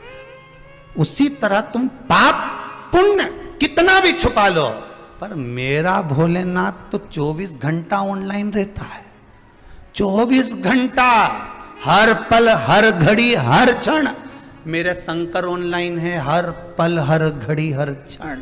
तुमने क्या करा, क्या धरा, क्या कर रहे हो, कितना पुण्य कितना पाप तुम छुपा सकते हो केवल व्हाट्सएप पर, तुम छुपा सकते हो केवल स्टेटस पर, तुम छुपा सकते हो केवल फेसबुक पर, तुम छुपा सकते हो केवल गूगल पर उस परमात्मा से नहीं छुपा सकते। उसकी दृष्टि सबके सम्मुख है। किससे छुपा रहे हो? पाप तुम किससे छुपा रहे हो? झूठ तुम किससे छुपा रहे हो? छल तुम किससे छुपा रहे हो? बेईमानी तुम किससे छुपा रहे हो? कपट तुम किससे छुपा रहे हो? उससे नहीं छुप सकता। वो तो पैदा करते ही तुमको एक सिम ऐसी फिट कर देता है कि तू कहीं पे भी जाए तेरे सामने वो कैमरा लगा रहता है, कहीं पे भी जा, तेरी मस्ती में तू कहीं भी रहे।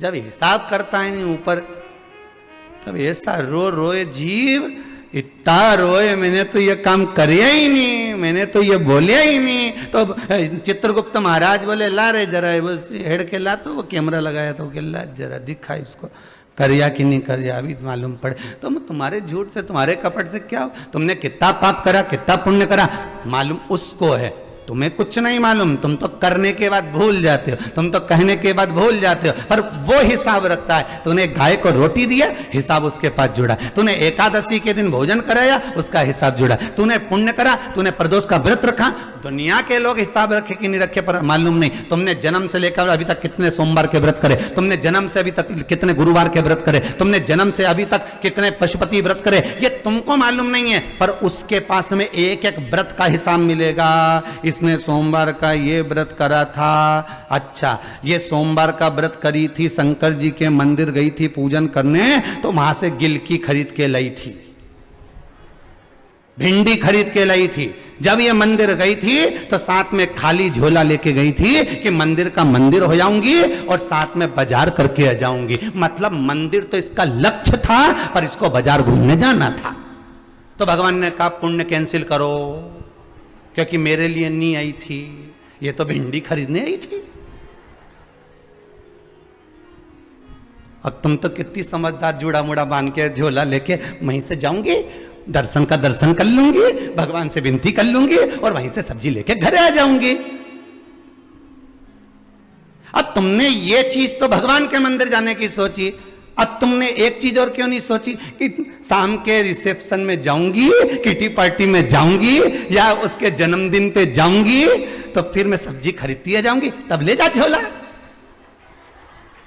नहीं, बढ़िया जोरदार साड़ी वाड़ी ने डब्बा बब्बा भर के नीली पीली होके जाए और जोरदार झामर झुमका पहन के जब जाए और जाने के बाद एक खाली झोला साथ ले जा, फिर कहीं जाए। अरे बोलो तो नहीं जाए, फिर जाए झामर झुमका पहन कर चबड़िया जोरदार या क्लिप मिलिप फंसा के ऐसा गुलदस्ता जैसा बाल करके, फिर जाके बता दे, फिर वो जाए तो बता, फिर तो वहीं जाए। कहां? वही गोलगप्पा,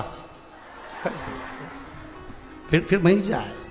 फिर वो सब्जी लेने जाए क्या ऐसी जोरदार तैयार मैयार होके, और पति कह दे कि अब अपने यहीं से तो निकल रहे, शादी में जा रहे हैं, एक काम करें अपन आधा किलो भिंडी खरीदते वो चल। तुम्हें अक्ल मक्ल है कि नहीं थोड़ी बहुत? मैं ऐसी जोरदार तैयार हुई सब्जी मार्केट ले जा रहा, मेरे को मेरी इज्जत मिज्जत है कि नहीं कुछ? 4 घंटा तो मैं पटरी जमाने में हो गया और तुम मुझे सब्जी खरीदने जा रहा। तो फिर कल सब्जी नहीं है, एक भी सब्जी क्या बनाएंगे? मैं तो दाल बना लूंगी, तुम चुपचाप चल चलो, तुम चल। अब बताओ, मान नहीं जाऊं तो दाल। अब कितनी बड़ी बात कि तुम तुम्हारे रिश्तेदार के शादी में जाऊं ना तो सच धज के एक बार, फिर उसके चक्कर में तुम किसी के यहाँ नहीं जाओ और मंदिर जाओ तो क्या सब्जी खरीद लाऊंगी? आती आती दूध की थैली ले आऊंगी, आती आती आधा किलो में बेसन ले आऊंगी। मतलब भगवान के यहाँ जा रही है तो बहाने बना के जाए भगवान के। अरे मेरी हो करा, शंकर भगवान के मंदिर में श्रीफल क्यों नहीं फूटता? शंकर जी के मंदिर में नारियल क्यों नहीं फोड़ा जाता? क्योंकि शंकर को अधूरा नहीं चाहिए, शंकर को पूर्ण चाहिए। चावल भी देना तो एक दाना देना, भले आखा देना पर टूटा मत देना। बेलपत्री देना एक देना पर खंडित मत देना। फूल देना एक देना पर मुरझाया मत देना। फल देना एक देना पर बेकार मत देना। मिठाई देना एक देना पर बेकार मत देना। भगवान कहते हैं मुझे जो दे वो पूर्ण देना। इसलिए शंकर जी के मंदिर में नारियल नहीं फूटता, क्योंकि उनको पूर्ण चाहिए, उनको पूरा चाहिए। पर हम भगवान शंकर के मंदिर में जाते हैं, अधूरे जाते हैं। जाती जाती सब्जी खरीद लूंगी, मतलब आधा पुण्य आधा पाप। जल्दी जल्दी में यह काम कर लूंगी, मतलब मंदिर तो जा ही रही हूं, साथ में यह काम करते हुए चले जाऊं। कुछ नहीं मिलेगा भेरू सिंह, लिख के रख ले। कहीं नहीं मिले रे भेरू, कहीं नहीं मिले। हिसाब लगा कर रखी है, कहां से प्राप्त होगा? और हिसाब लगाया मैंने तो इतना पुण्य करा। अरे भले तुम कितना भी छुपा के रख लो, पर वो तो पूरा ऑनलाइन है रे, एक एक चीज का हिसाब रखेगा। तुम्हारी ब्लू टिक से क्या होगा? कहीं नहीं, कुछ नहीं हो, सब ज्ञात। वो एक कंजन कौन सा नाटक आता था, हमको सब पता है, उसमें वो एक ही बात कहता था, हमको सब पता है। बस यही बात जान के रख लो, शंकर जी के सब पता है। तुम्हारा पुण्य भी, तुम्हारा पाप भी, तुम्हारा भजन भी, तुम्हारा दान भी, तुम्हारा सत्कर्म भी, तुम्हारा स्मरण भी वो देता। तेरा ही दिया मैंने खाया पिया है, तेरा शुक्रिया है, तेरा शुक्रिया। कितना ही छुपा लो पाप, कितना ही छुपा लो, पाप कभी नहीं छुप सकता। पुण्य करने वाले का पुण्य कभी नहीं छुप सकता।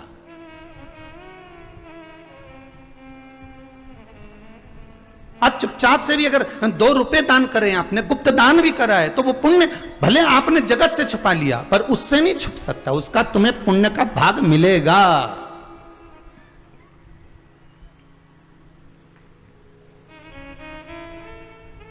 व्रत में बहुत चीजों का ध्यान रखना पड़ता है जीजियों। जितने लोग व्रत शिव महापुराण की कथा को सुन रहे हैं, मेरा करबद्ध हाथ जोड़ के निवेदन है कि उपवास को उपवास मत करो, उपवास को उपहास मत करो। व्रत अगर आप कर रहे हो तो उसके पूर्ण नियम धारण करो। जिसका व्रत करो उसके पूरे होकर रहो। व्रत का मतलब ही यही है। एक प्रश्न है,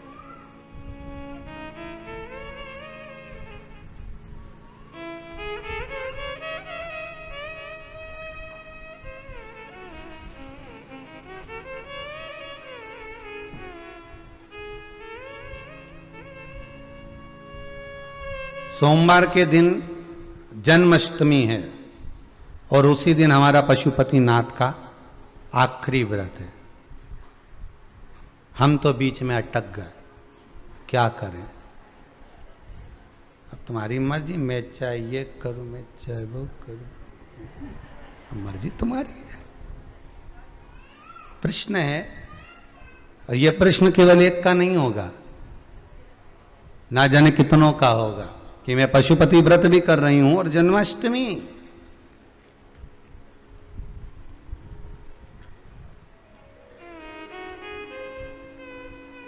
जन्माष्टमी, अब कौन सा व्रत करें? अब आपसे ही हम प्रश्न का उत्तर लेंगे, ठीक है? आप सब जितने आस्था चैनल पर कथा सुन रहे हो, इस प्रश्न का उत्तर आपको देना है। एक मौसी जी तुम्हारी रोज रोज आए, हर हफ्ता आ जाए, और एक मामा जी तुम्हारा साल भर में एक बार आए। अब हिसाब तुम बताओ कि सबसे ज्यादा सम्मान तुम वह मौसी जी के दोगे कि वो मामा जी इतना दिन के बाद आया है उसके दोगे? अब जम के बोल दो जरा, मामा जी के दोगे ना कि इतना समय के बाद आया। तो पशुपति व्रत तो तुम 4 पहले से कर रही हो, 3 पहले से कर रही हो, तो एक काम करो, ये जो मामा जी आई रिया है नहीं, ठीक है, समझ गए ना उत्तर में कि और आगे समझा? नहीं, हाँ, जैसे तो तुम सब समझदार हो रहे, कथा सुन सुन के समझदार हो गए, इतना तो कथा तुम ही बाँच लो है? बस समझ जाओ उत्तर में कि पशुपति व्रत 5 करना है। मान लो बीच में रजस वाला धर्म आ जाता है कभी कभी, तो आगे बढ़ता है कि नहीं बढ़ता? व्रत बढ़ता है ना। तो पशुपति व्रत का मतलब यह है कि आप शंकर के पूर्ण हो या फिर कृष्ण के पूर्ण हो। आप जन्माष्टमी का व्रत करना है, भगवान आए हैं, जन्माष्टमी का व्रत कर रहे हो तो पूर्ण तरह से जन्माष्टमी का व्रत करो। सोमवार पशुपति व्रत अगले सोमवार कर लूंगी, बाबा कराएगा।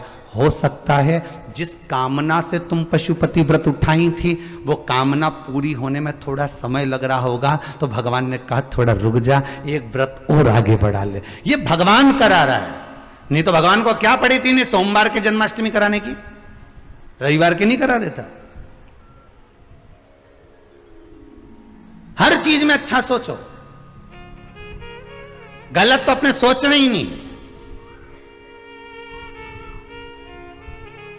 क्यों गलत सोचे अपन?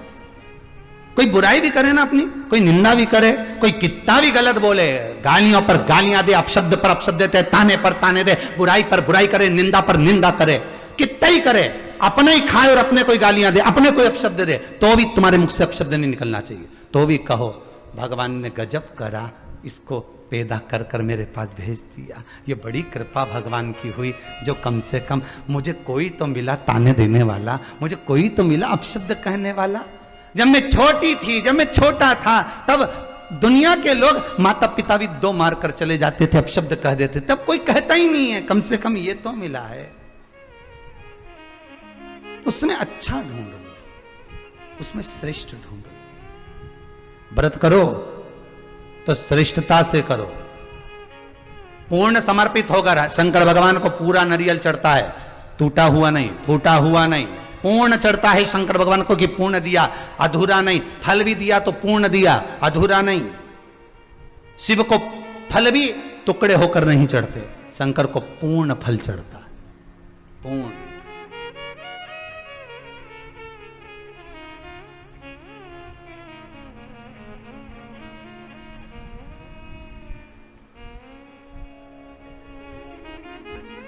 अरे राजा जरासंध के जो पिताजी थे शंकर के बड़े भगत थे। कथा का ध्यान करिएगा, भागवत जी में सुना है ना। जरासंध कैसे मरा था? एक तिनके के टुकड़े कर कर फेंके, भीम ने देखा बीच में से, जरासंध का पिता, राजा जरासंध के पिता बड़े भगवान शंकर के भगत थे, शिव के भगत। उनकी 2 धर्म पत्नियां थीं, पर संतान नहीं थी। एक दिन शिव की आराधना कर कर आ रहे थे, शंकर ही गुरु का रूप रख लिया। अभी आपको कथा में कहा था शिव गुरु है, गुरु शिव है। अगर गुरु ने कह दिया कि बाबा कृपा कर दिया, 2 महीना 3 महीने में तेरा ये काम हो जाएगा, शंकर ने करुणा कर दी, आशीर्वाद मिल गया, तो वचन पर विश्वास करो कि वो बोला है तो शंभु ही बोला है, और शंभु बोला है तो गुरु ही बोला है। वो गुरु, वो शिव। शंकर के मंदिर से आ रहे थे राजा जरासंध के पिता, संतान नहीं थी, और मार्ग से आते आते आज आंख में अश्रु भरे हुए थे पिता के। वहीं शिव गुरु का रूप रखकर आ गए। क्या हुआ, क्या बात है, क्या हो गया? 2 धर्म पत्नी पर संतान नहीं। हमारे शास्त्र हमको कितनी सुंदर सीख देते हैं कि दशरथ जी के घर में संतान नहीं हुई तो उन्होंने गुरु जी के सामने जाकर हाथ जोड़कर निवेदन करा कि मेरे घर में 3 धर्म पत्नियां, संतान नहीं है।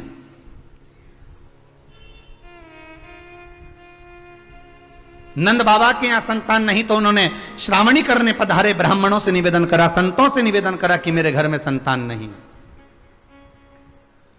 और एक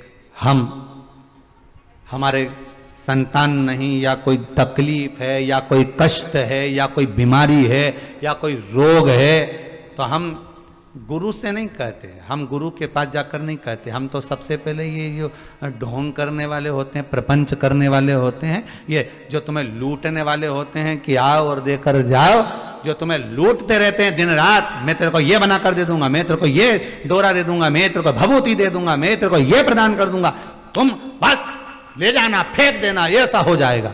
तो ये हम केवल बर्बाद हो रहे हैं।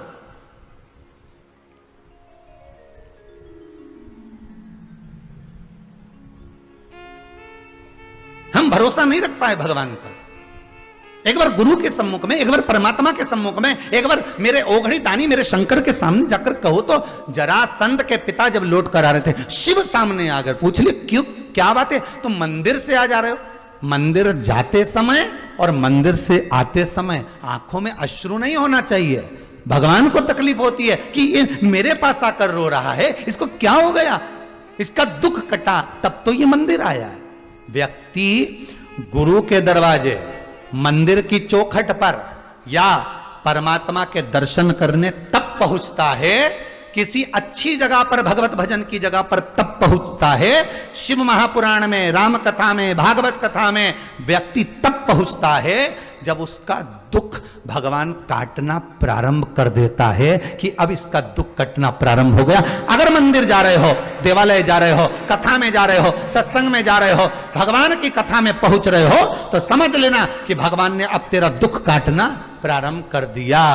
तो जैसे जैसे चलकर जा रहा है, जैसे जैसे अनुमोदन कर रहा है, जैसे जैसे स्मरण कर रहा है, वैसे वैसे तेरा दुख कटते चले जा रहा है। आपको अगर भगवान बुला रहा है, भगवान अपने पास बुला रहा है, भगवान के करीब में वही जाता है जिसका दुख कट रहा होता।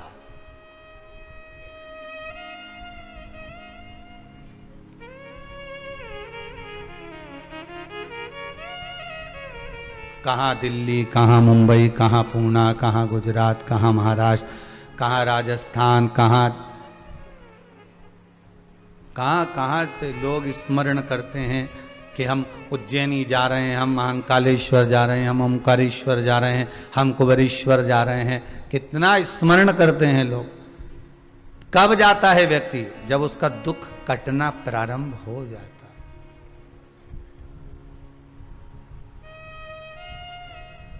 दुख कटना प्रारंभ हो, मतलब भगवान ने तुम्हें याद किया। याद किया मतलब दुख कटेगा, ये पक्का है। भगवान को आखा दो, श्रीफल दिया, आखा दिया, फल दिया, आखा दिया। अब जरासंध के पिता जब लौट कर आ रहे थे तो पूछ लिया, तुम रो क्यों रहे हो, तुम्हारे रोने का कारण क्या है? जरासंध के पिता ने कहा, आज मैंने संतान के लिए जो व्रत करा कि मेरे घर में औलाद नहीं, संतान नहीं, मेरी दोनों धर्म पत्नियां घर पर इंतजार कर रही होंगी, मेरे अन्न का भाग नहीं खाया, केवल फल का आहार मुझे करना है, मेरे घर में संतान नहीं है। शंकर भगवान जो गुरु का रूप रख कर आए थे, उन्होंने कहा, काय को टेंशन लेता है, काय को चिंता करता है, क्यों चिंता करता है?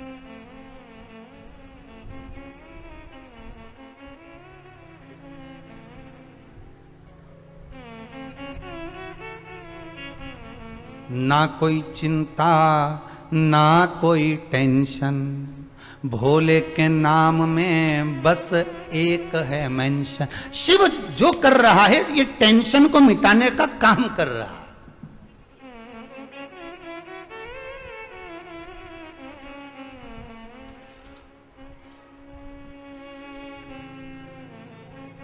शिव चिंता मिटा देता है।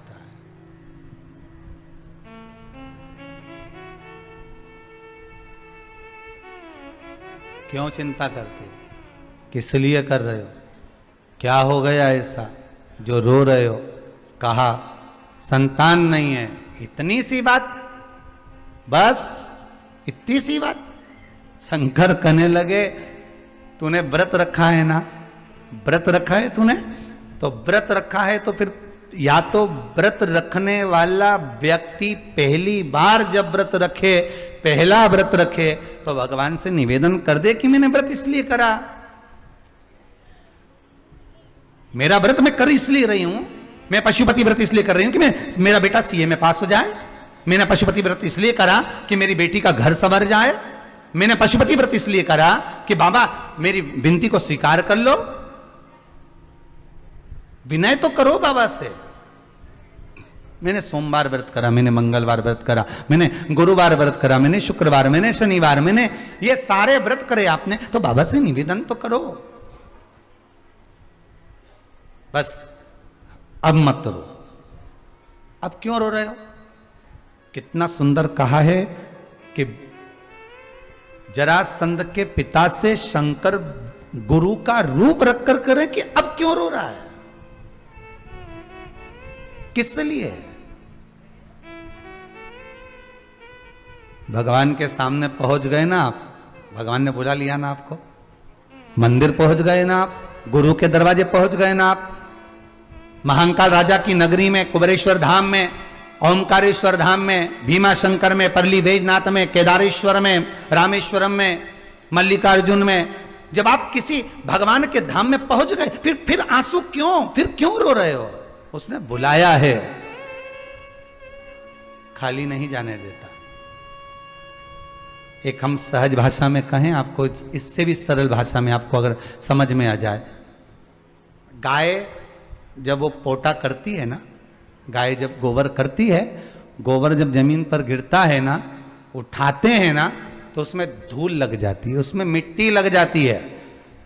उसी को समझ लो, गाय पोटा करती है तो धूल लेकर उठती है, उसी तरह भक्त भगवान के पास बैठता है तो सुख लेकर उठता है, दुख नहीं लेकर उठता।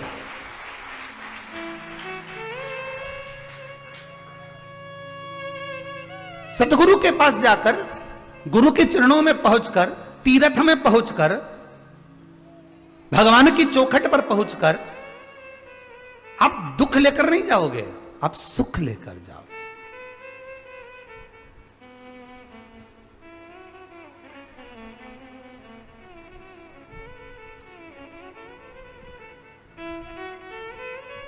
नहीं कोई संगी, नहीं कोई साथी, कोई नहीं, केवल एक तू ही है।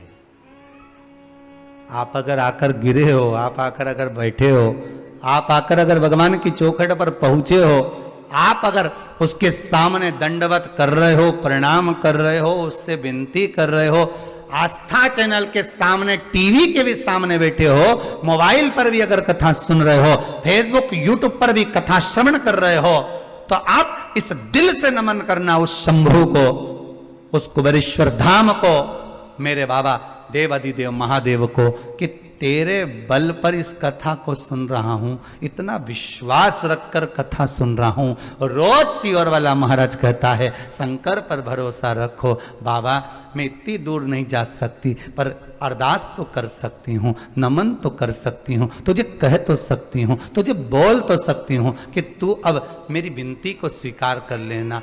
जब तू देगा तब मैं दौड़कर उस कुबेरेश्वर धाम में पहुंच जाऊंगी। बस एक बार मेरी मनोकामना पूर्ण कर दे, आऊं मैं,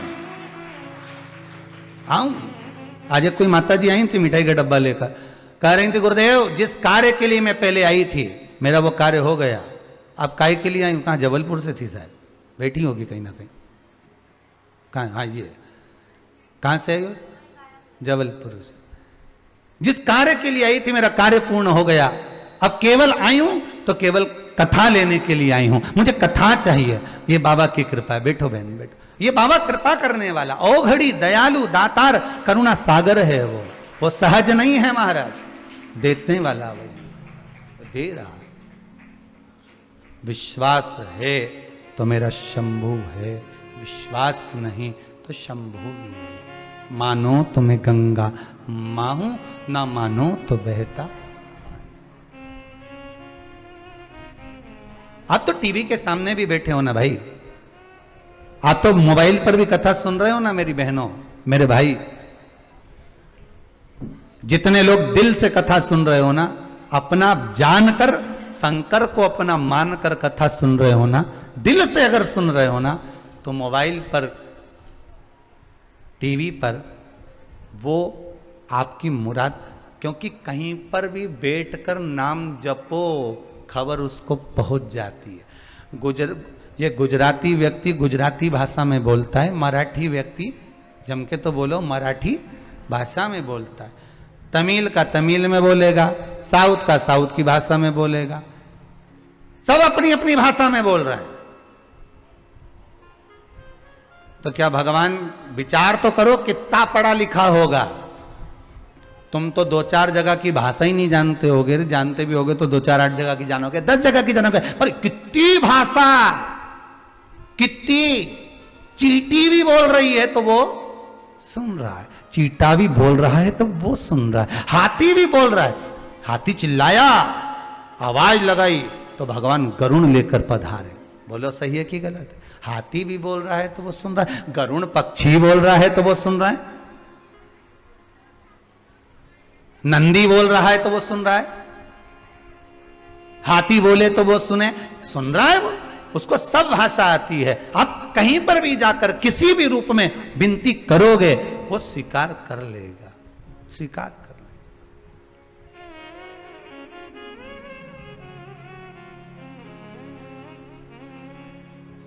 जरासंध के पिता से पूछा तू क्यों रो रहा?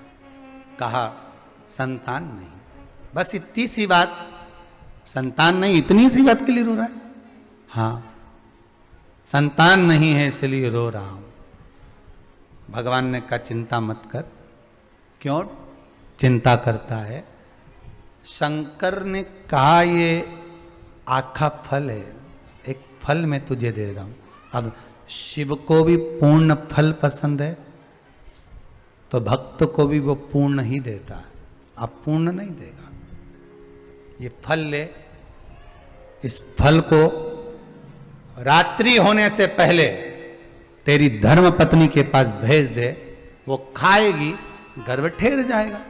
शंकर का प्रसाद रात भर नहीं रखा था, इसलिए शिव जी ने कहा ये फल ले, रात्रि होने से पहले ये फल पहुंच जाना चाहिए तेरी पत्नी के पास। अब जहां जरासंध के पिता तप करने गए थे, वहां से घर तो ना जाने कितने कोसों दूर था, कैसे जाएगा, कैसे पहुंचेगा, कैसे जाएगा? जरासंध के पिता के पास में एक पक्षी था, उस पक्षी को डाली में लगा हुआ फल डाली पकड़ा कर दे दिया, ये रानी को दे देना ले जाकर, ये रानी को दे दो ले जाकर। और रानी को ले जाकर दो, रानी से कहना ये फल भेजा है, खा लेना, गर्भ ठेर जाएगा। रानी ने फल पाया, जैसे ही फल आया, रानी ने सोचा हम राजा की 2 धर्म पत्नियां हैं, इसको ये नहीं मालूम था कि शंकर ने पूर्ण दिया है तो पूर्ण पाइए, रात्रि से पहले भेजा है। शास्त्र कहता है शंकर का प्रसाद रात भर नहीं रखा होना चाहिए, ये 16 सोमवार की कथा में भी लिखा है, संकट सोमवार की कथा में भी लिखा है। जो संकट सोमवार का उद्यापन करते हैं, शंकर की कथा को सुनते हैं, जो सोमवार का व्रत करते हैं, संकट सोमवार 16 सोमवार का व्रत उद्यापन करते हैं, वो कथा में पढ़ लेते होंगे कि शंकर का प्रसाद चूरमा हो, बेलपत्री हो, जो भी आप प्रसाद है शिव का, उसको रात भर ना रखिएगा।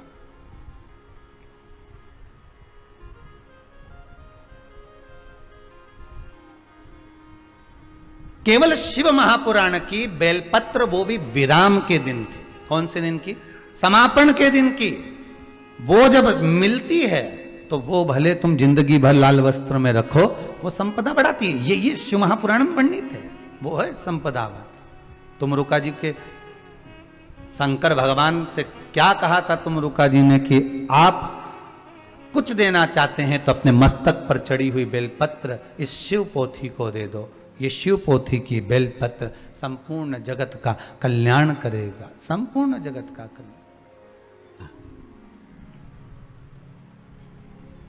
बाकी के दिनों की बेलपत्र तो औषधि के लिए खाई जाती है, रात्रि से पहले, रात्रि हो उससे पहले उसको पाया जाता है। पर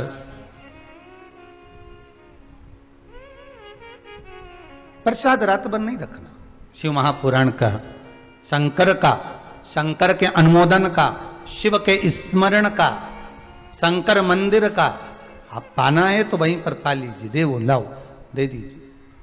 अब फल तो भेज दिया था, वो फल चले भी गया था, रानी को पहुंच भी गया। रानी ने सोचा हम 2 महारानी हैं, उसने आखे फल के 2 टुकड़े कर दिए, दोनों ने खा लिए, दोनों को संतान हुई। संतान भी जो शंकर के फल के टुकड़े करे थे तो औलाद भी आदि आदि हुई, संतान भी आदि आदि। नासिका का एक छिद्र, एक आंख, आधा मुख, एक हाथ, एक पांव, एक रानी को हुआ, आधा दूसरी रानी को हुआ। जैसे ही रानी को आदि आदि संतान हुई, जरासंध के पिताजी को मालूम पड़ा कि संतान हुई, और दासियों ने आकर कह दिया संतान भी ऐसी हुई कि कुरूप हुई। आदि आदि संतान उत्पन्न हुई है, आदि आदि संतान उत्पन्न हुई है, हाँ आदि आदि संतान, हाँ कहाँ है लेकर आओ। जो लेकर आए देखा तो ये तो आदि आदि है। पिताजी ने कह दिया ऐसी संतान हमको नहीं चाहिए, ले जाओ फेंक दो इसको, ले जाकर जाकर कहीं फेंक दिया जाए, जंगल में, वन में ले जाओ इसको, डाल दीजिए वन के अंदर, ले जाओ इसको। एक दासी को भेज दिया, दासी ने ले जाकर उसको फेंक दिया। फेंका, आधा आधा टुकड़ा अलग पड़ा था। एक होई थी राक्षसी, पर कभी राक्षस कृत्य नहीं करा था। राक्षस कुल में जन्मी थी होई, पर राक्षस कर्म नहीं करा था। इस निकल कर जा रही थी। इसकी शिव भक्ति बड़ी प्रबल थी, इसकी तप साधना बड़ी प्रबल थी। इस होई राक्षसी ने दोनों बच्चों को देखा तो अलग अलग थे। इसने अपने तप बल से बाबा देव अधिदेव महादेव से प्रार्थना कर कर दोनों को जोड़ दिया। दोनों को जोड़ा, लेकर गई जरासंध के पिताजी के पास में ले जाकर कहा ये तुम्हारा बेटा है, टुकड़े टुकड़े कर कर अलग पड़ा था, मैंने अपने शिव आराधना से, अपनी भक्ति से इसको जोड़ दिया है। ले तुम इसको रख लो। पर एक बात याद रखना राजन, तुम्हारे पुत्र को मैंने जोड़ा है, इसको कोई मारेगा तो ये मरने वाला नहीं है, पर बीच में से फाड़ कर अगर भाग अलग कर दिया जाएगा तो ये मर जाएगा। जरासंध को बार बार जोड़ा, फिर जुड़ गया, फिर फाड़ा, फिर जुड़ गया। तब भगवान ने तिनका तोड़कर भाग विभाजित करे, तब भीम ने देखकर जरासंध के बीच में से फाड़ कर भाग विभाजित कर कर फेंके थे, फिर जीवित नहीं।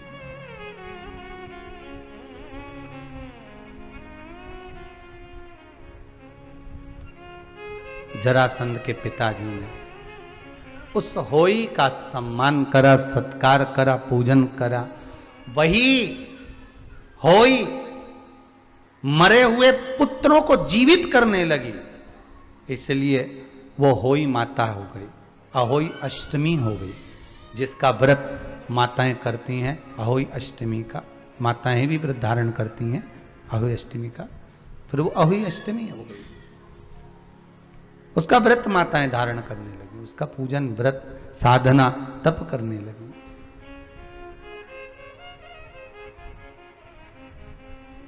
भगवान को पूर्ण चाहिए। आप भगवान को फल दे रहे हो, पूर्ण दीजिए। आप भगवान की सेवा कर रहे हो तो पूर्णता में करिए। आप भगवान का मंत्र जाप कर रहे हो, पूर्णता में करिए। अपूर्ण शिव को नहीं चाहिए।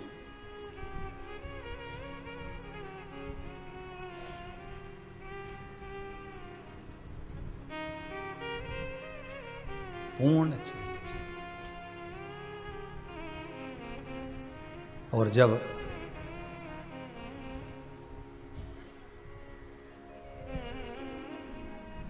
पूर्ण भरोसा लेकर, पूर्ण विश्वास लेकर आप शंकर के द्वार जाते हो तो शिव पूर्णता में ही देता है। शंकर कभी अपूर्ण नहीं देगा।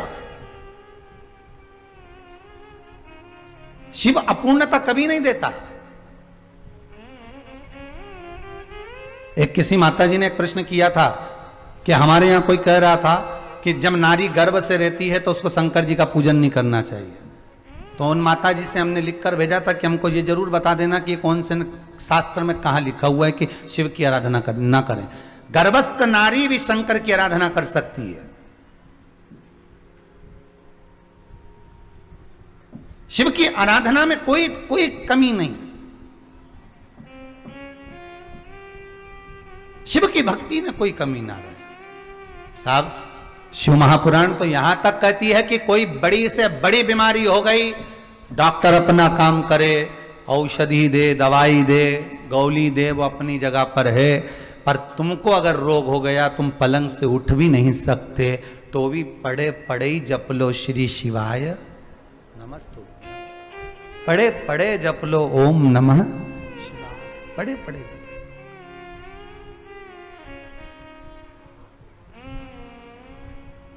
बड़े पड़े, क्योंकि वो शंकर बड़ा अजब है, बड़ा गजब। अजब है भोलेनाथ ये दरबार तुम्हारा, दरबार तुम्हारा। अजब है भोलानाथ ये दरबार,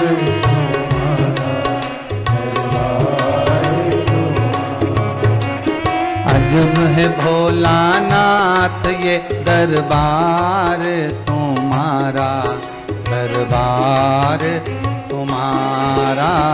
अजब है भोलानाथ ये सब गाइए। दरबार तुम्हारा, दरबार तुम्हारा।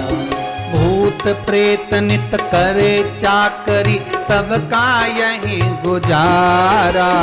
भूत प्रेत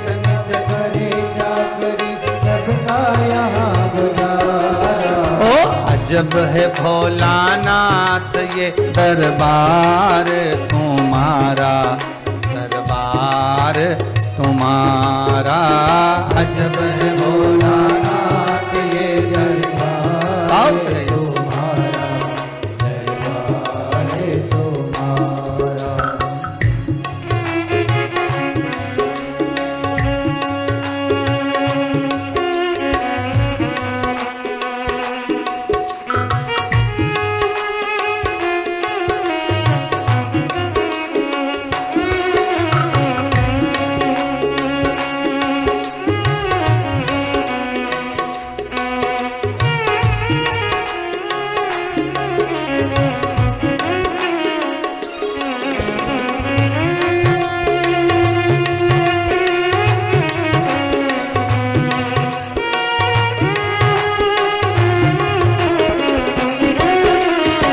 भाव प्रेम से आनंद के साथ में देखो, भाव से जय हो।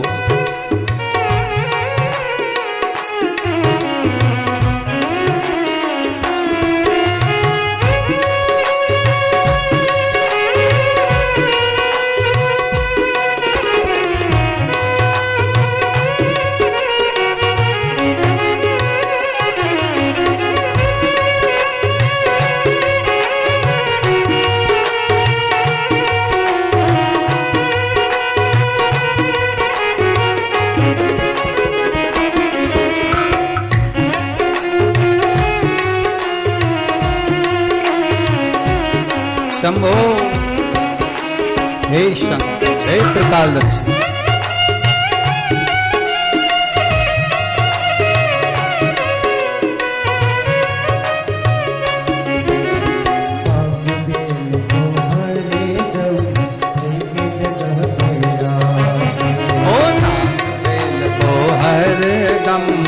एक जगह पे राखे कभी नहीं तुझे को बुरी नजर से कमी न एक दूजे को बुरी नजर से ताके। कहीं और नहीं देखा हमने ऐसा गजब नजारा, कहीं और ना देखा हमने ऐसा गजब नजारा। अजब है भोलेनाथ ये दरबार तुम्हारा, दरबार तुम्हारा। ओ अजब है भोलानाथ ये दरबार तुम्हारा, दरबार तुम्हारा। भूत प्रेत नित करे चाकरी सबका यहाँ गुजारा। भूत प्रेत नित करे चाकरी सबका यहाँ गुजारा। ओ अजब है भोलानाथ ये दरबार तुम्हारा, दरबार तुम्हारा। अजब है भोलानाथ ये दरबार तुम्हारा, दरबार तुम्हारा। ओ जय भोला भंडारी गौरा के त्रिपुरारी। जय भोला भंडारी गौरा के त्रिपुरारी। ओ रखियो लाज हमारी गौरा के त्रिपुरारी। रखियो लाज हमारी गौरा के त्रिपुरारी। भूत प्रेत नित करे चाकरी सबका यहाँ गुजारा। भूत प्रेत नित करे चाकरी सबका यहाँ गुजारा। ओ अजब है भोलानाथ ये दरबार तुम्हारा, दरबार तुम्हारा। अजब है भोलानाथ ये दरबार तुम्हारा, दरबार तुम्हारा।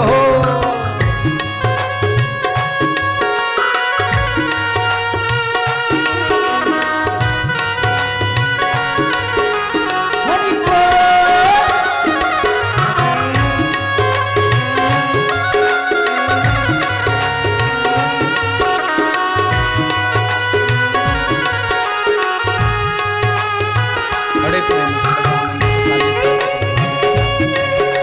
बड़े आनंद के साथ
गणपति राख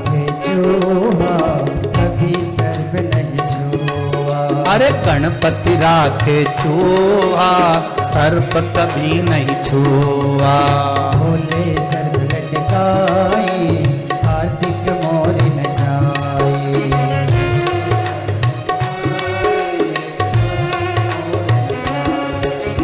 आज का कानून नहीं है तेरा, अनुशासित है सारा। आज का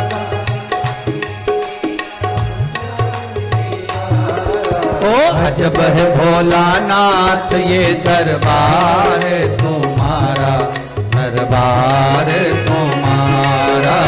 अजब है भोलानाथ ये दरबार तुम्हारा, दरबार तुम्हारा।